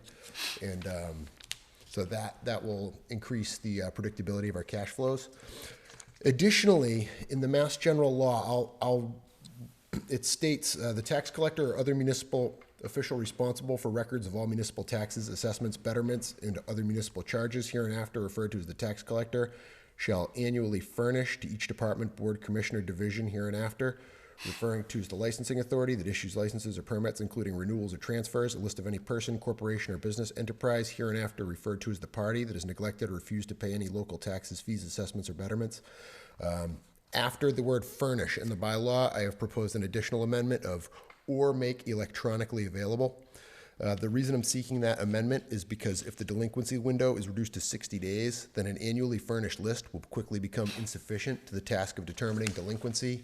There will be folks who are delinquent within 60 days who are not on the last report. There will be people who are listed on the report but have since paid it off. In my opinion, continually refreshing lists that get distributed every 60 days is going to be untenable for our departments. It would be unwieldy and cumbersome. I believe that it could be confusing, and as the town modernizes its permitting practices, some departments have begun to use electronic software like PermitLink to enhance communication between licensing authorities. Licensing authorities which task the treasurer collector's office with a tax status check in that software are able to obtain a prompt response with up-to-date information directly from my office. So that would constitute, under this interpretation, would constitute making it electronically available to departments. So rather than have to rely on trying to determine a 60-day delinquency from a list that came out 9.5 months ago, to have it as an electronic repository that these boards and committees can contact my office at any time during business hours and get a prompt, timely, up-to-date response in the exact tax status of somebody. I just think that it would be better quality of life. I think it will lead to our outstanding receivables diminishing, and it will also bring us in line with how the office has historically enforced this bylaw. So historically in my office, the bylaw had been historically enforced since 1993, that if someone is delinquent, they're ineligible for licenses and permits. The actual language as it's written in the bylaw is really only 12 months.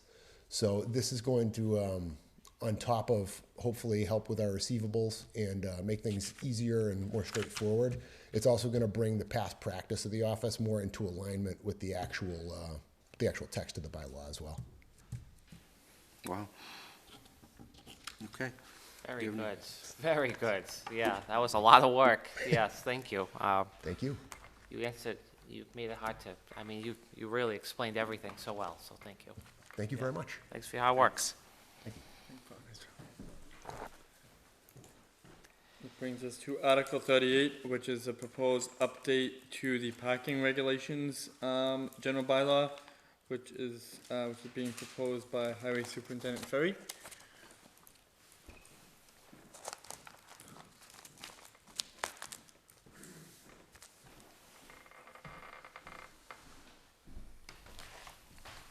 Even?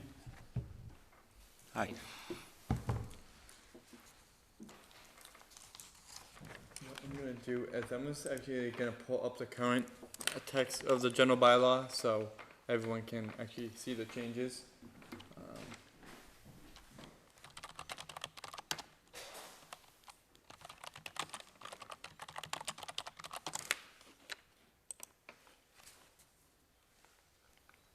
Sorry, 1 second. So the rationale for, well, Mike's getting that set up, some of them are safety concerns and some of them appear to be antiquated needs. For example, some of the, like Andrew Street, Bedford Street, Mount Hope Street, we're addressing some parking needs. I believe it was when the mill area was running strong, and that was the issues there. I've asked around, and everyone's recollection believes that's what that was targeting. And then the intersections on William Street, especially the ones with the through streets, Center Street, Main Street, Cedar Street, Horton Street, Wheeler Street, Maple Street. They seem to be sporadically some issues with anything parking as you approach the intersections, either on them streets connecting or on William Street. If you have any obstruction of view with the speed of the road on Williams, it's definitely an issue. So we're entertaining those connecting streets to be a 200-foot setback on all the intersections. I think that some language should be clarified better on that, because the streets that are not through streets, like Barrowby, Carriage Park, may not need to be considered the 200-foot setback and no parking. Maybe language like the through streets, or do we need to identify the actual intersections? What are your thoughts on that? Are you going to post anything? Signs, or are you just going to say this Your is? direction, there'll be signs up. I can't just put Okay. signs up. It has to be your direction. Well, I like the idea of just the through streets, because that seems to be where all the traffic is. Like you said, Barrowby and what's the other, Carriage? Carriage Park, yep. Right. Caro, Stanzione, Right, don't seem to Right. have issues. What about enforcement? How does, I think, was that police department for enforcement? I don't feel qualified. I feel like I need to hear from our police chief.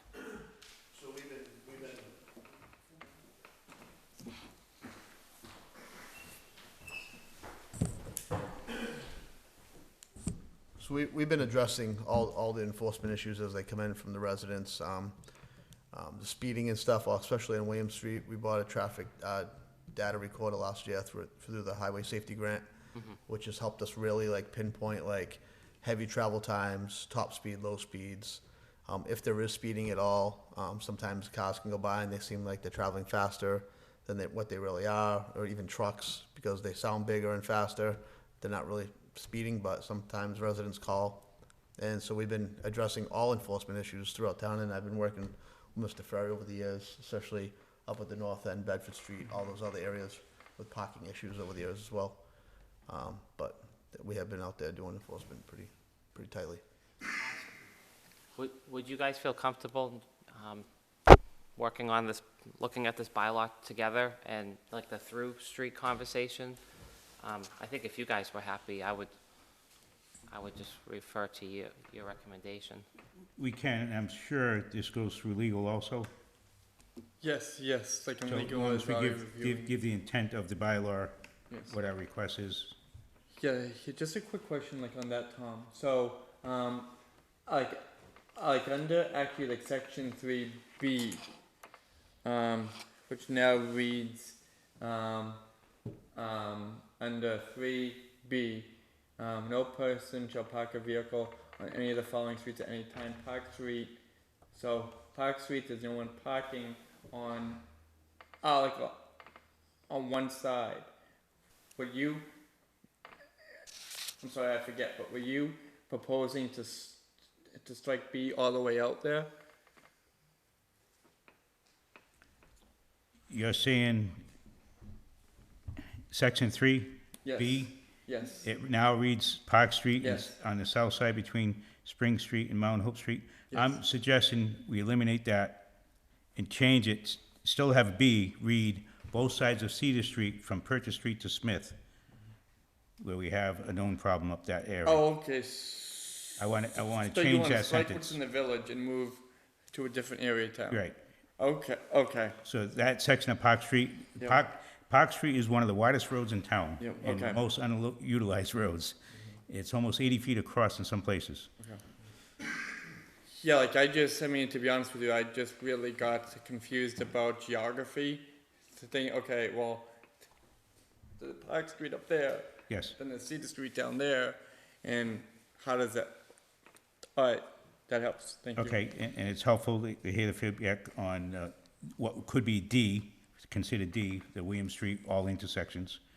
We already have a parking restriction on William Street up from the town line to Wheeler Street, addressing that area around the auction. That was there before the auction already, and it's still needed there, so leave that. So down into the second half of section 3, where it now reads, no person shall park a vehicle on any of the following streets between 6 a.m. to 6 p.m. Andrew Street, Pefford Street, Mount Hope Street, Pearl Street, Prospect Street, between Mount Hope Street and Summer Street. I'm proposing to eliminate that section, but leave the last paragraph that addresses the part of Pearl Street where we have sporadic needs for St. Myra with funeral needs Yeah. and services, and that I believe the signage is already clearly there. And now with the new curb, we could actually, as the bylaw states, the yellow curb, that could be installed. But my proposal said to strike that second half, so I think that paragraph after the other streets I said to eliminate should remain.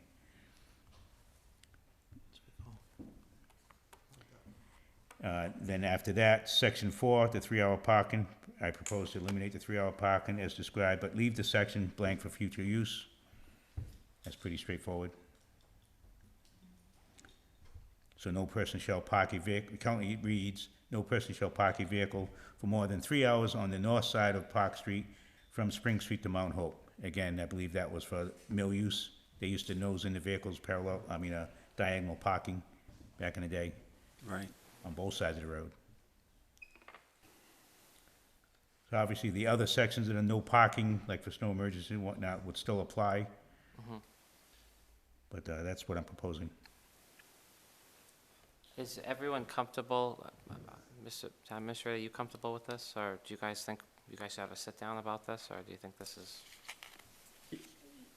Yeah, like, I mean, like, I think, like, in the next few weeks, like, the next actually 2 weeks before we come back to the board with a full final proposed warrant, like, I think if it's okay with the board, the highway superintendent, police chief, and I can sit down, just actually go Appreciate through it. this once more.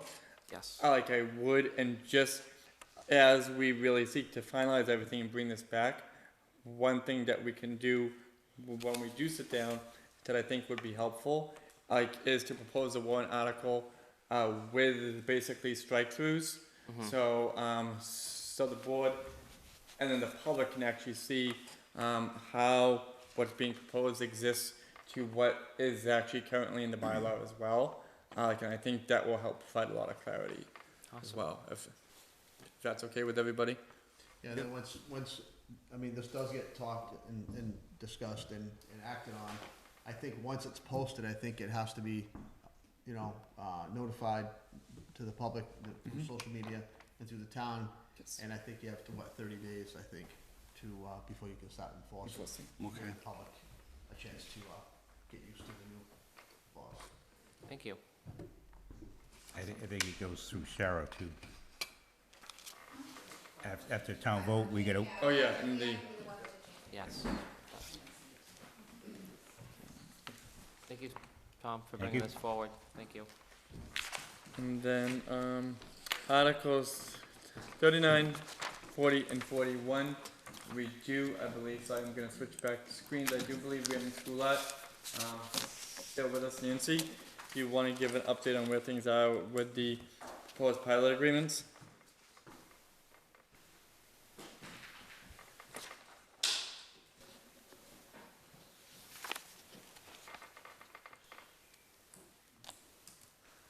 Nancy, you there still? Hear me? Yes. Yes, can you hear us, Nancy? Okay, now I can, yeah. I don't know if you guys know it or not, we had hail about 6:45. Something came through this area and my computer is really in a nightmare. So I'm back on my phone again. So there are two articles for two separate solar farms. I think the first one is it Mike? I can't read my email, so is it MACS, the first one, which is Arujo's? Yeah, like we just actually have placeholders based on the recommendation from the Board of Assessors at this point, Nancy. We haven't filled anything in Right. as of yet. Okay, so MACS is the owner-operator of the large solar farm behind Arujo's. I sent information out to the board. The estimated tax receipt over 20 years, over $1.2 million. I sent that information to the gentleman at MACS, and I'm waiting for him to get back to me with questions or whatever else he may have. The one I'm working on now is the one for ISM Solar, DG Dayton, and this is the one that's way down William Street, almost into Swansea. It's the Barbosa Farm, formerly a pig farm. Our tax advisor is going to be at Town Hall tomorrow at noontime in the assessor's office to wrap up the work he's doing to give me the tax amount for 20 years. So this one is also a 20-year pilot. And once I get that number, I will send that out to the board. Like I did the last time, I'll calculate the 20-year payments based on the formula we use, which is front-end loaded. And then after the assessors have a chance to look at it, we'll get it off to the gentleman at ISM Solar, DG Dayton, and let them know what the total taxes are. So those are the only two that will be going to town meeting. I have one other one, that's Brook Street, that's nowhere near headed for town meeting, probably fall if that system is up and running. So that's where we are as far as pilot agreements go. Great. Thank you, Nancy. And so, based on what Ms. Goulart has mentioned, there's no longer a need for Article 41. Right. Then Article 42 is a citizen's petition, and then Article 43 is the article that allows, like any other business, like the appointment of FinCom, to come before town meeting is adjourned or dissolved. So that is really the warrant at this point. Then if the Just at the end, it says 2025, Thank small you. clerical, and it says Mr. oh, Hull's name. we were a year ahead. Given under our hands this blank day of May in the year 2025. Yeah, so we'll change that to 4. Yeah, yep. If you could update to my name on the warrant, Oh, thank you, Mark. no problem. Thank you. So that is the warrant. Just actually, if we could go back to the free cash spreadsheet at the beginning, right before the warrant. Just so we can look at the ability to fund at this point. It's a page right before the warrant. So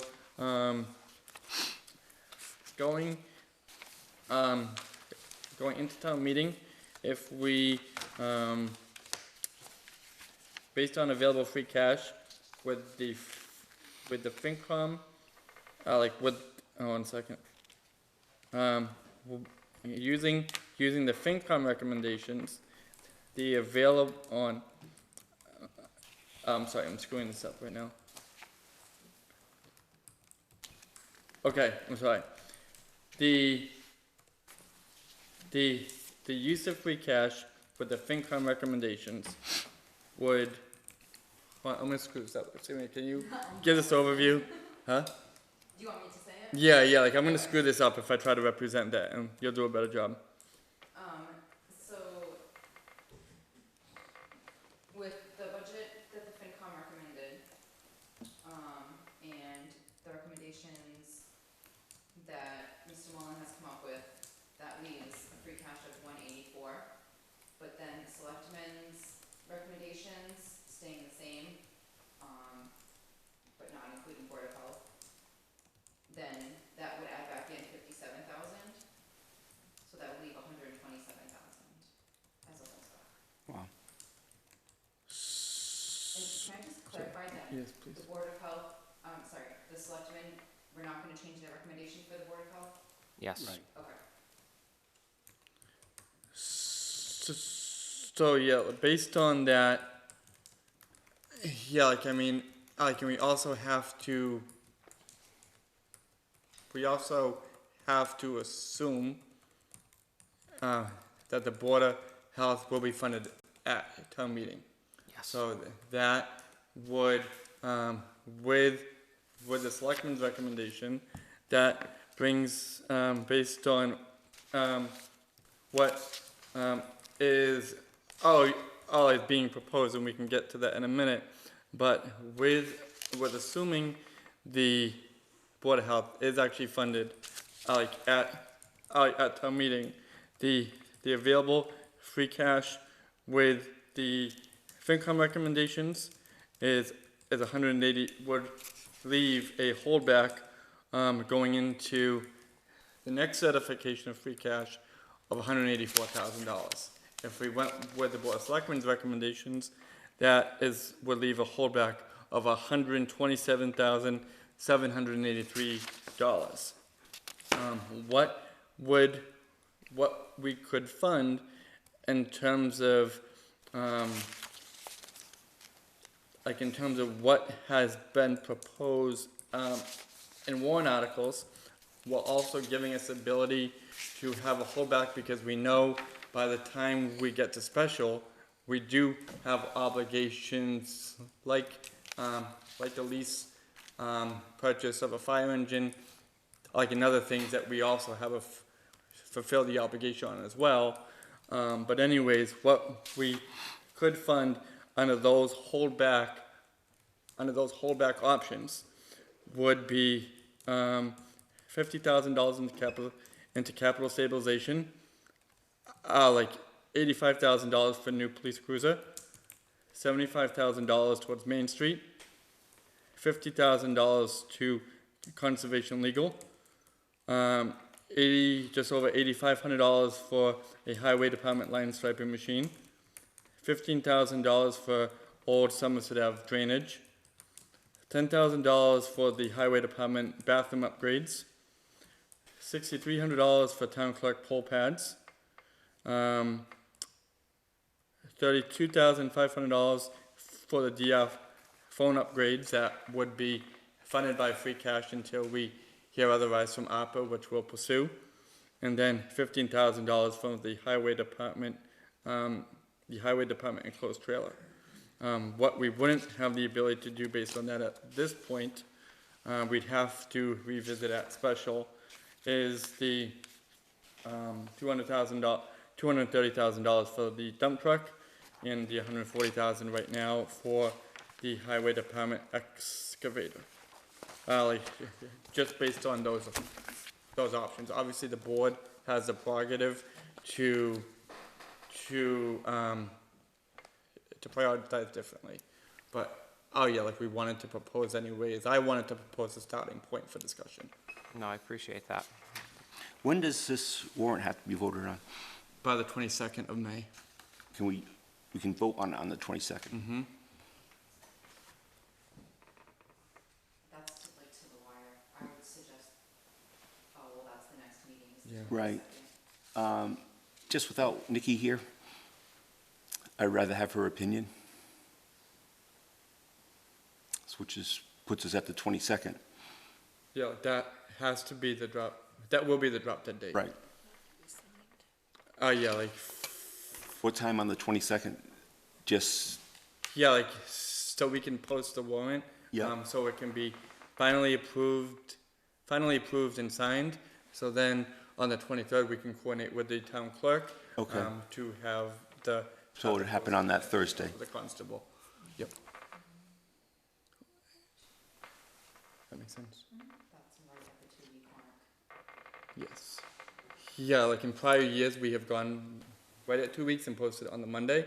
I want to move away from doing that because that gives me a lot of anxiety, quite frankly. Yep. So if we can move it to the Thursday, that's where it's better progress. Right. I'm sorry she's not here, but I think we need a third opinion on these major expenses. Yeah, we have a lot more say right now, and Right. Nicole Mello should be here.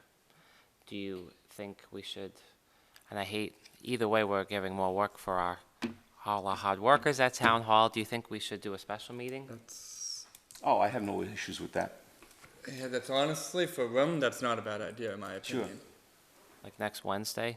I like we already have, I think, still reserved this room just in case we need it as well. Sure. So I'd rather do that is that okay? than to put it right down to the wire. Yeah, so I agree with that. So I'd make a motion that we don't need a motion. We'll have a Just have it on the special. second. I do have a It's question, just- yeah. Mr. Chairman, if you don't mind. No, no, no. I'm concerned, I anticipate taking these recommendations myself next at our meeting, but I'm concerned about our highway department and their needs for an excavator and a dump truck, and I'm also concerned about our budget.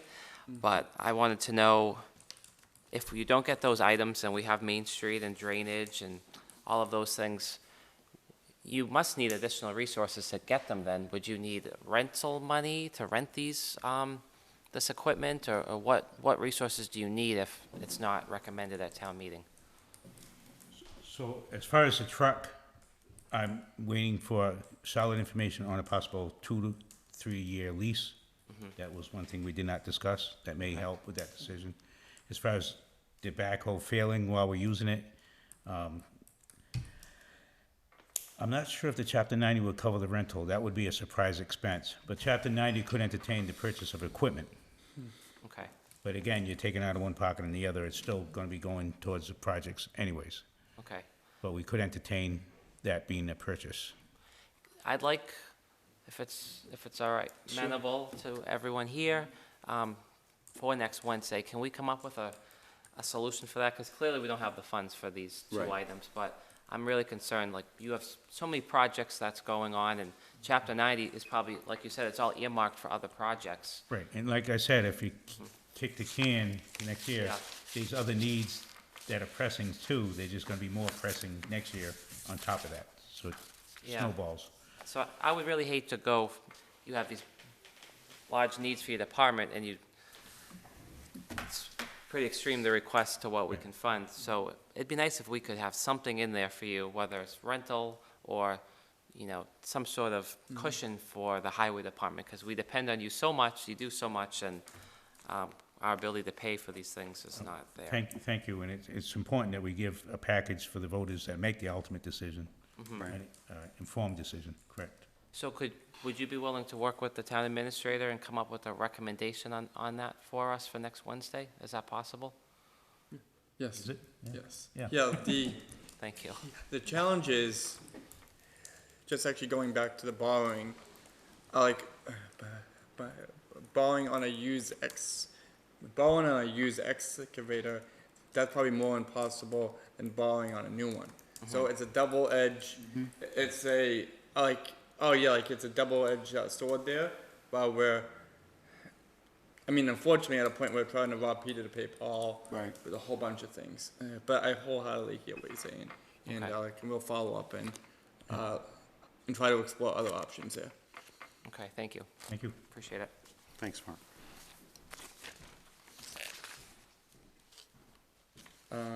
Okay, you wanna move on? Yeah, like, I'm just trying to. Okay, yeah, just trying to anticipate the FinCom being able to make the recommendations on the warrant tomorrow night as well. And if the articles aren't yet placed because of all these open-ended things, maybe we ask the FinCom. Can they postpone their meeting? Yeah, that's what I'm wondering, yeah, There's nothing for them to vote on tomorrow. yeah. Would they be amenable to Having a joint? having a joint meeting? Let's just get it done. We might be able to. Yeah, Yeah, yeah. okay. You know, Okay. yeah, I just am trying to anticipate that as Yeah. I think, okay, so that, I get to see you again on Wednesday. Great. No, that's cool. Yeah. okay, so, I believe that's everything on that agenda item Okay. right now. So, new business, review, discuss, and act, year-end interdepartment transfer, police number 210 for 26010.22, replacement of police witness interview room and lockup video system, so for $26,000. Yes, yeah, and this is the project that was initially proposed for ARPA. We had pursued ARPA. There was, ARPA eligibility is fairly rigid, and unfortunately, we weren't able to make the true kind of nexus with the eligibility that, would have been necessary with the Bristol County auditors. So we're here, this is a critical infrastructure need that the PD needs to have.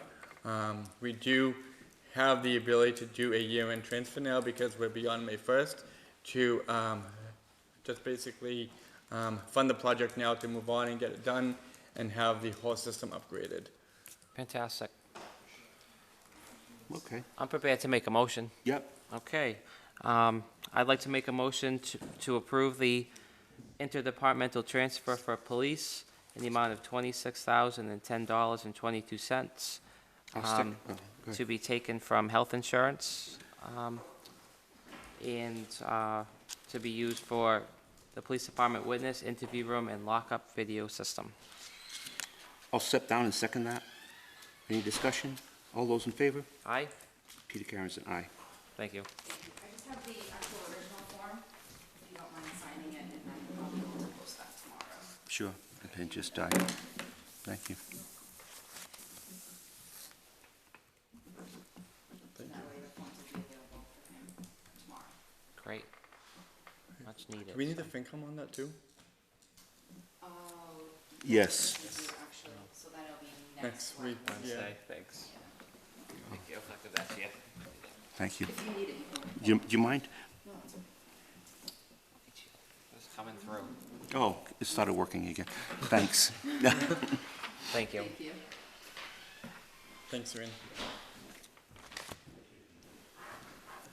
Okay, review, discuss, and act, Bristol County Opera Program, update on applications filed to date.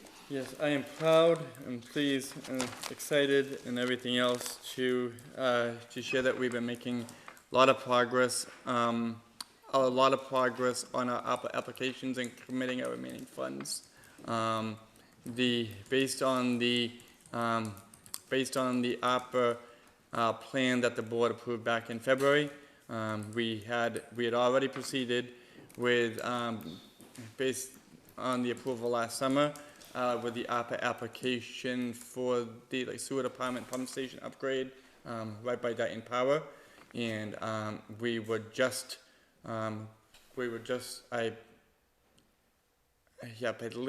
approved, if not like a level 3, which is basically right before approval, as of this week. So that project is moving forward, and so that project is going to rely on $409,000 in ARPA funding, plus around another $100,000 from sewer capital that we talked about with regards to the warrant at the beginning of the meeting. We also, like initially for the fire department, SCBA, like breathing apparatus and the RIT pack upgrades, we initially costed that project out to be $370,000, but once we procured it, that cost came down to $340,000. That application about 2 weeks ago was approved by Bristol County as well. So we have that freed up like an additional roughly $30,000 that we have now to try to pursue the DR telephone upgrade. Right. That's the available funding we're using there. The highway department has been working with Granite City Partners.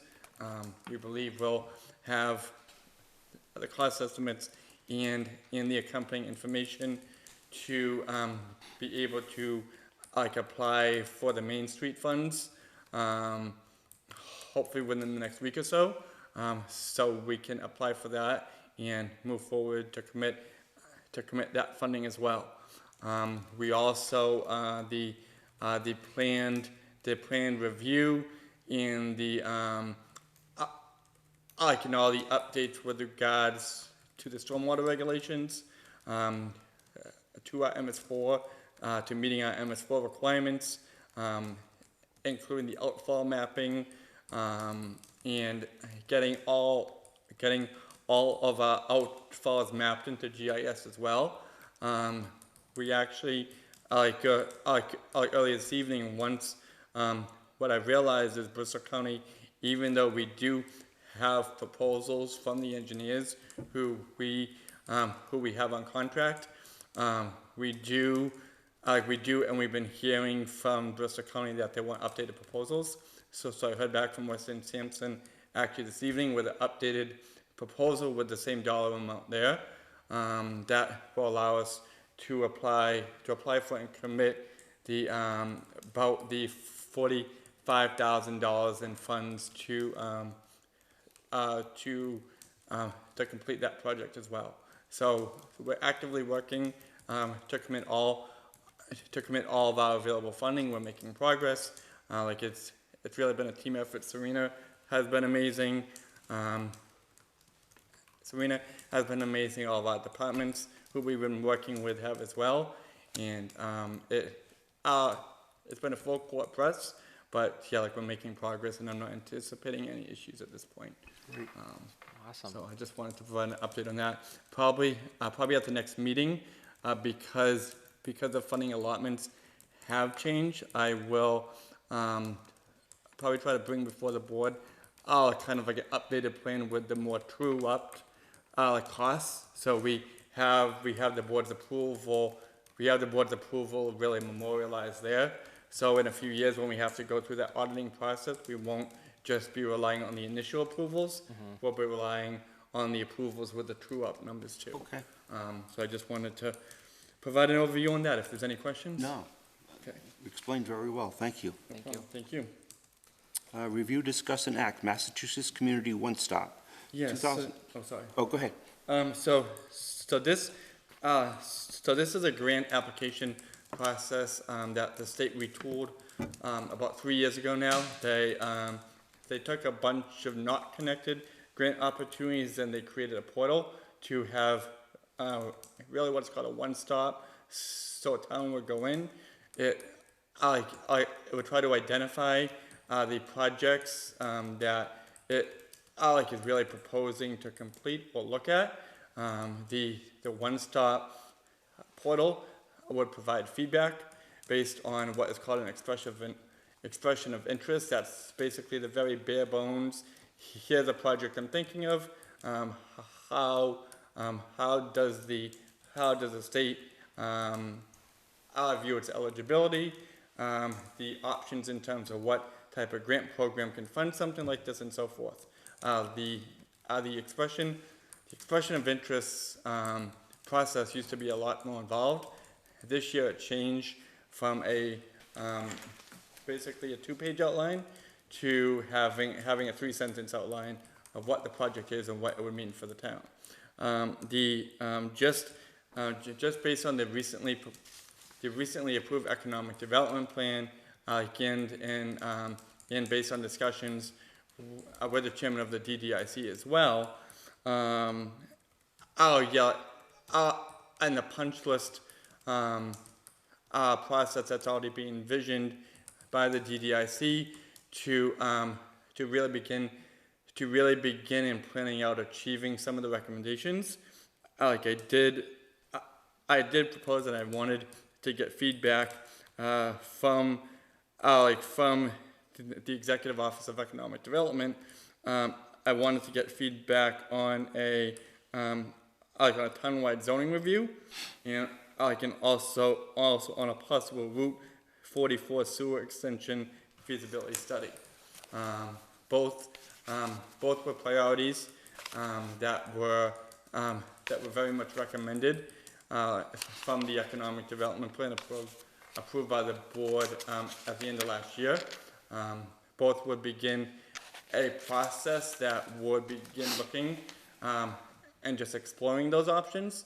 And I just did the full application process is due at the beginning of June, right at the first part of June. And I just wanted to bring the feedback back to the board to see if the board wanted to proceed with any of those priorities, whether it wanted to prioritize one over the other, could try to apply for both or none at all. But I just wanted to start with providing the feedback that was provided back to us. Thank you.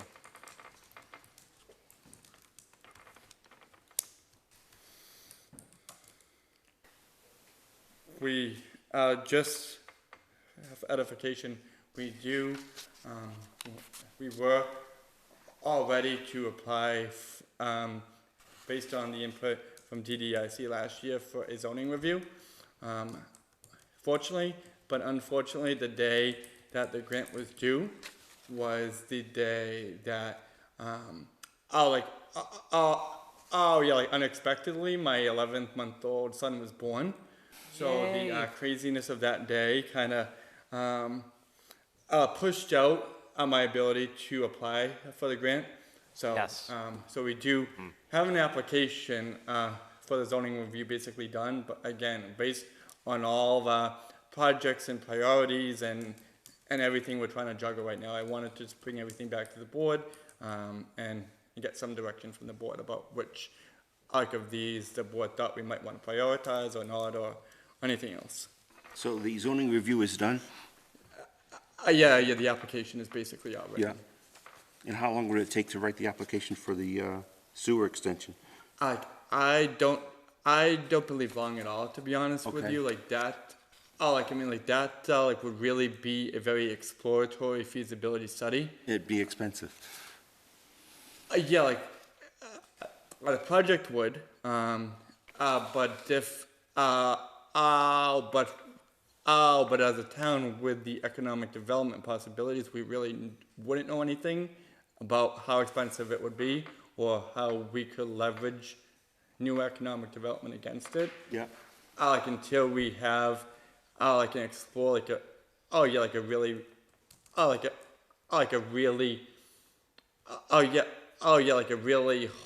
holistic discussion with the city of Taunton. Yeah. And so that's what this feasibility study would really seek to do. Okay. Do you have a preference? I think Route 44 sewer expansion is something that we could, I think they're both great projects. Right. But that is something that could really make a huge impact on our businesses and, potentially. And like you kind of just mentioned, the economic potential is, it could cost a lot of money, but the potential for our businesses and future revenues for the town is huge. And so this is just to give us information to see if it's possible. I know we have so many kind of kettles on the stove right now, and we have so many wants, but this is something that could, being an optimist, Right. generate tons of money. So I think there are other, the town is looking at zoning in other capacities, and I think the sewer expansion's a great opportunity. Yeah, I was thinking along the same lines. The possibilities are endless. We've often talked about, not often, I've talked about the extension of the sewer coming down 44, but the cost just seemed so outrageous, and it was just ideas that were floated because you need a pumping station and you can't be gravity fed, and but I'd like to see some of the study being done on that. Yeah, no, that works. That's really helpful. Would you like that in the form of a motion? If the board would be amenable. I'd make a motion to move ahead with the Route 44 sewer expansion aspect of this grant. I'll step down and second that. All those in favor? Aye. Peter Karen's and I. Thank you. Thank you. Review, discuss, and act, rescind contract award for fire station feasibility study. Yes, so, on March 27th, 2023, the Board of Selectmen, voted to provide authorization, for the town to enter into a contract with RGB Architects, to perform a feasibility study, for a potential fire station building project. Right after that point, information came to light that was relevant to the town's consideration of the firm's qualifications in the procurement process. And it's information that, had it been known prior to, it may have had an effect on the ranking and scoring of that as well. So as a result, I am recommending that the board rescind the contract award for the fire station feasibility study to RGB Architects. Okay. Is there a motion on the floor? I'd like to make a motion to rescind the contract award for the fire station feasibility study through RGB Architects. Any discussion? All those in favor? Aye. Peter Karen's and I. Thank you. Tom, can I ask you about the car washes that go at the highway garage? Has that ever been an issue? I mean, do they clean up after they're done, and has it been a burden to the highway department at all? No, when they properly adult supervision, I actually knocked out the garage so they have access to that. Okay. The only one issue was they had, one event had a small amount of adult supervision, so the kids, when they have the right amount of help, the kids would go to the intersection towards the complex a lot, and they harassed the traffic a little too much. Sure. But That's a one-off. Okay. Thank you. So we're going to review, discuss, and act facilities request for the DR Boys Volleyball Car Wash at Highway Garage. Motion to approve. I'll step down and second that. Any discussion? All those in favor? Aye. Peter Karen's an aye. Review, discuss, and act facilities request for Boy Scout Troop 45B Car Wash at Highway Garage. Motion to approve. Step down and second that. Any discussion? All those in favor? Aye. Peter Karen's an aye. Review, discuss, and act facilities request for Boy Scout Troop 45G Car Wash at Highway Garage. Motion to approve. Step down and second. Any discussion? All those in favor? Aye. Peter Karen's an aye. Thank you. Thank you for the certificates of insurance. I appreciate it. Yes, that was, thank you.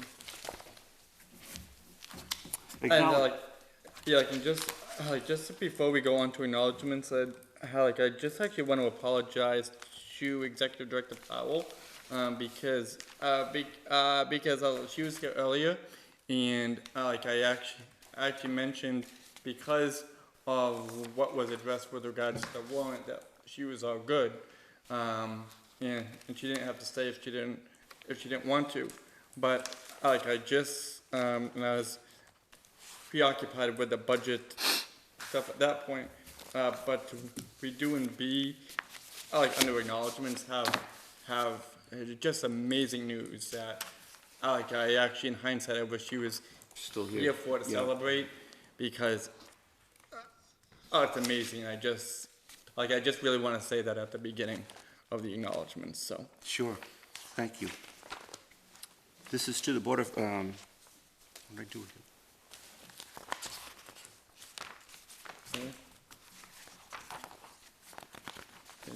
No, I have it here.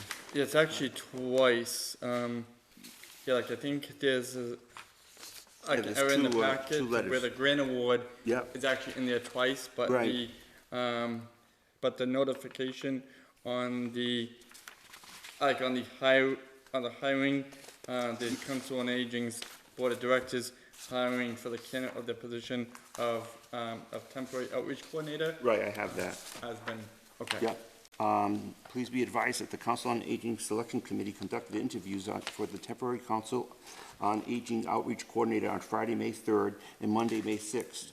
There were 2 applicants, and upon completion, the Council on Aging Board voted to recommend Kendra A. Early of Dayton, Mass. Ms. Early's CORE was processed, and she is suitable for employment with the Dayton Council on Aging. Your prompt attention to this matter would greatly be appreciated. And it's just signed by Annabelle Powell. That's very exciting. Yes, absolutely. Yeah, I'd like to make a motion to Ratify. ratify the letter as written. Step down a second. Any discussion? All those in favor? Aye. Peter Karen's an aye. And then a letter to Annabelle Powell, Executive Director, Council on Aging, regarding a grant in the amount of $126,553,000. Award to the Primetime Supportive Adult Program by the Executive Office of Elder Affairs. That's awesome. Wow. And the letter goes on, it's a little lengthy, so I won't read it, but it'll be in our file.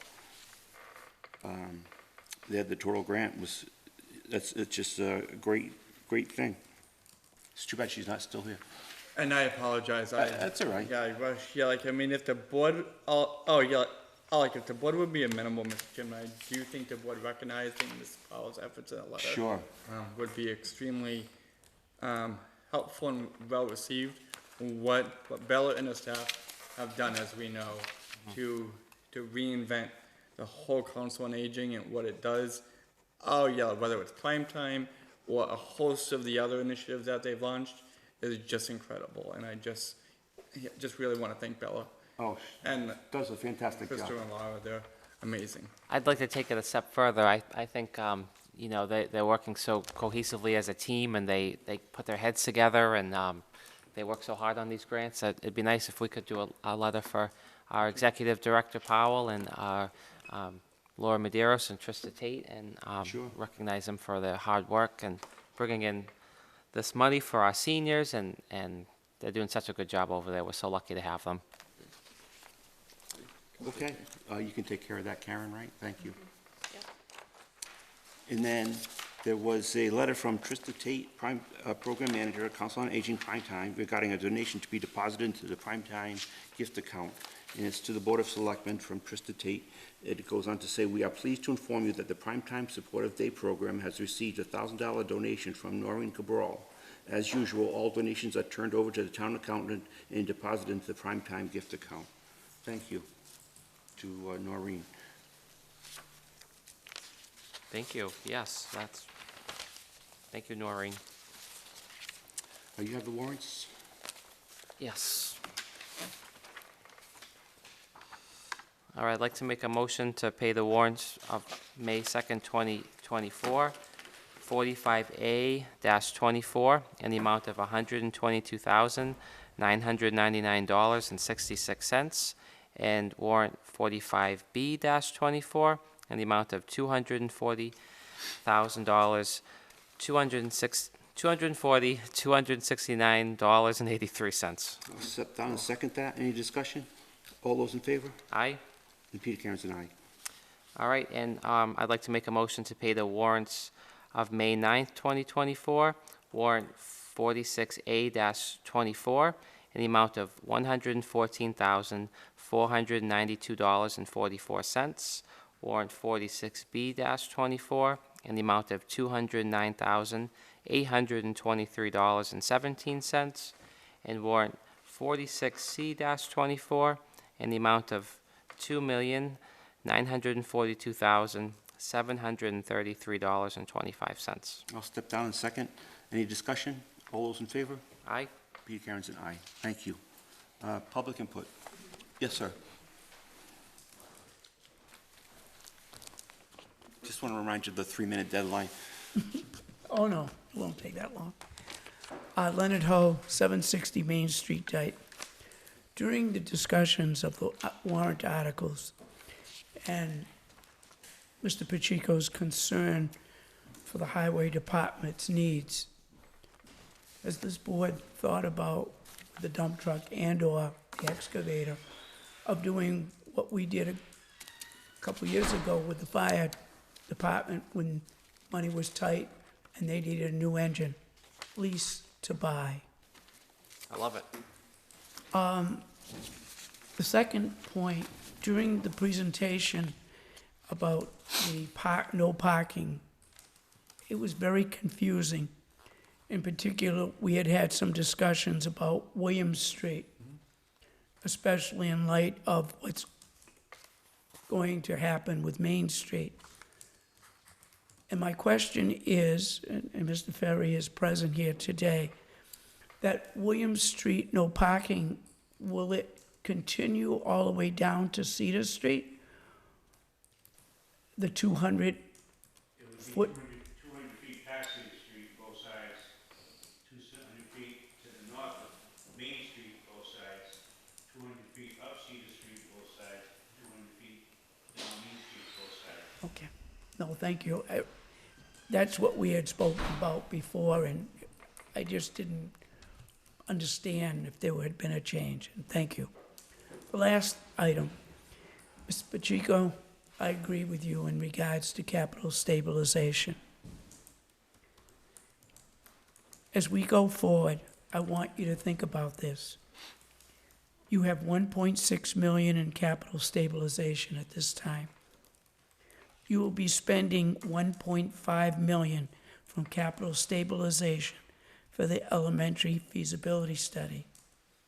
Aren't we cutting things really close, considering it took a number of years to build up to 1.6 million?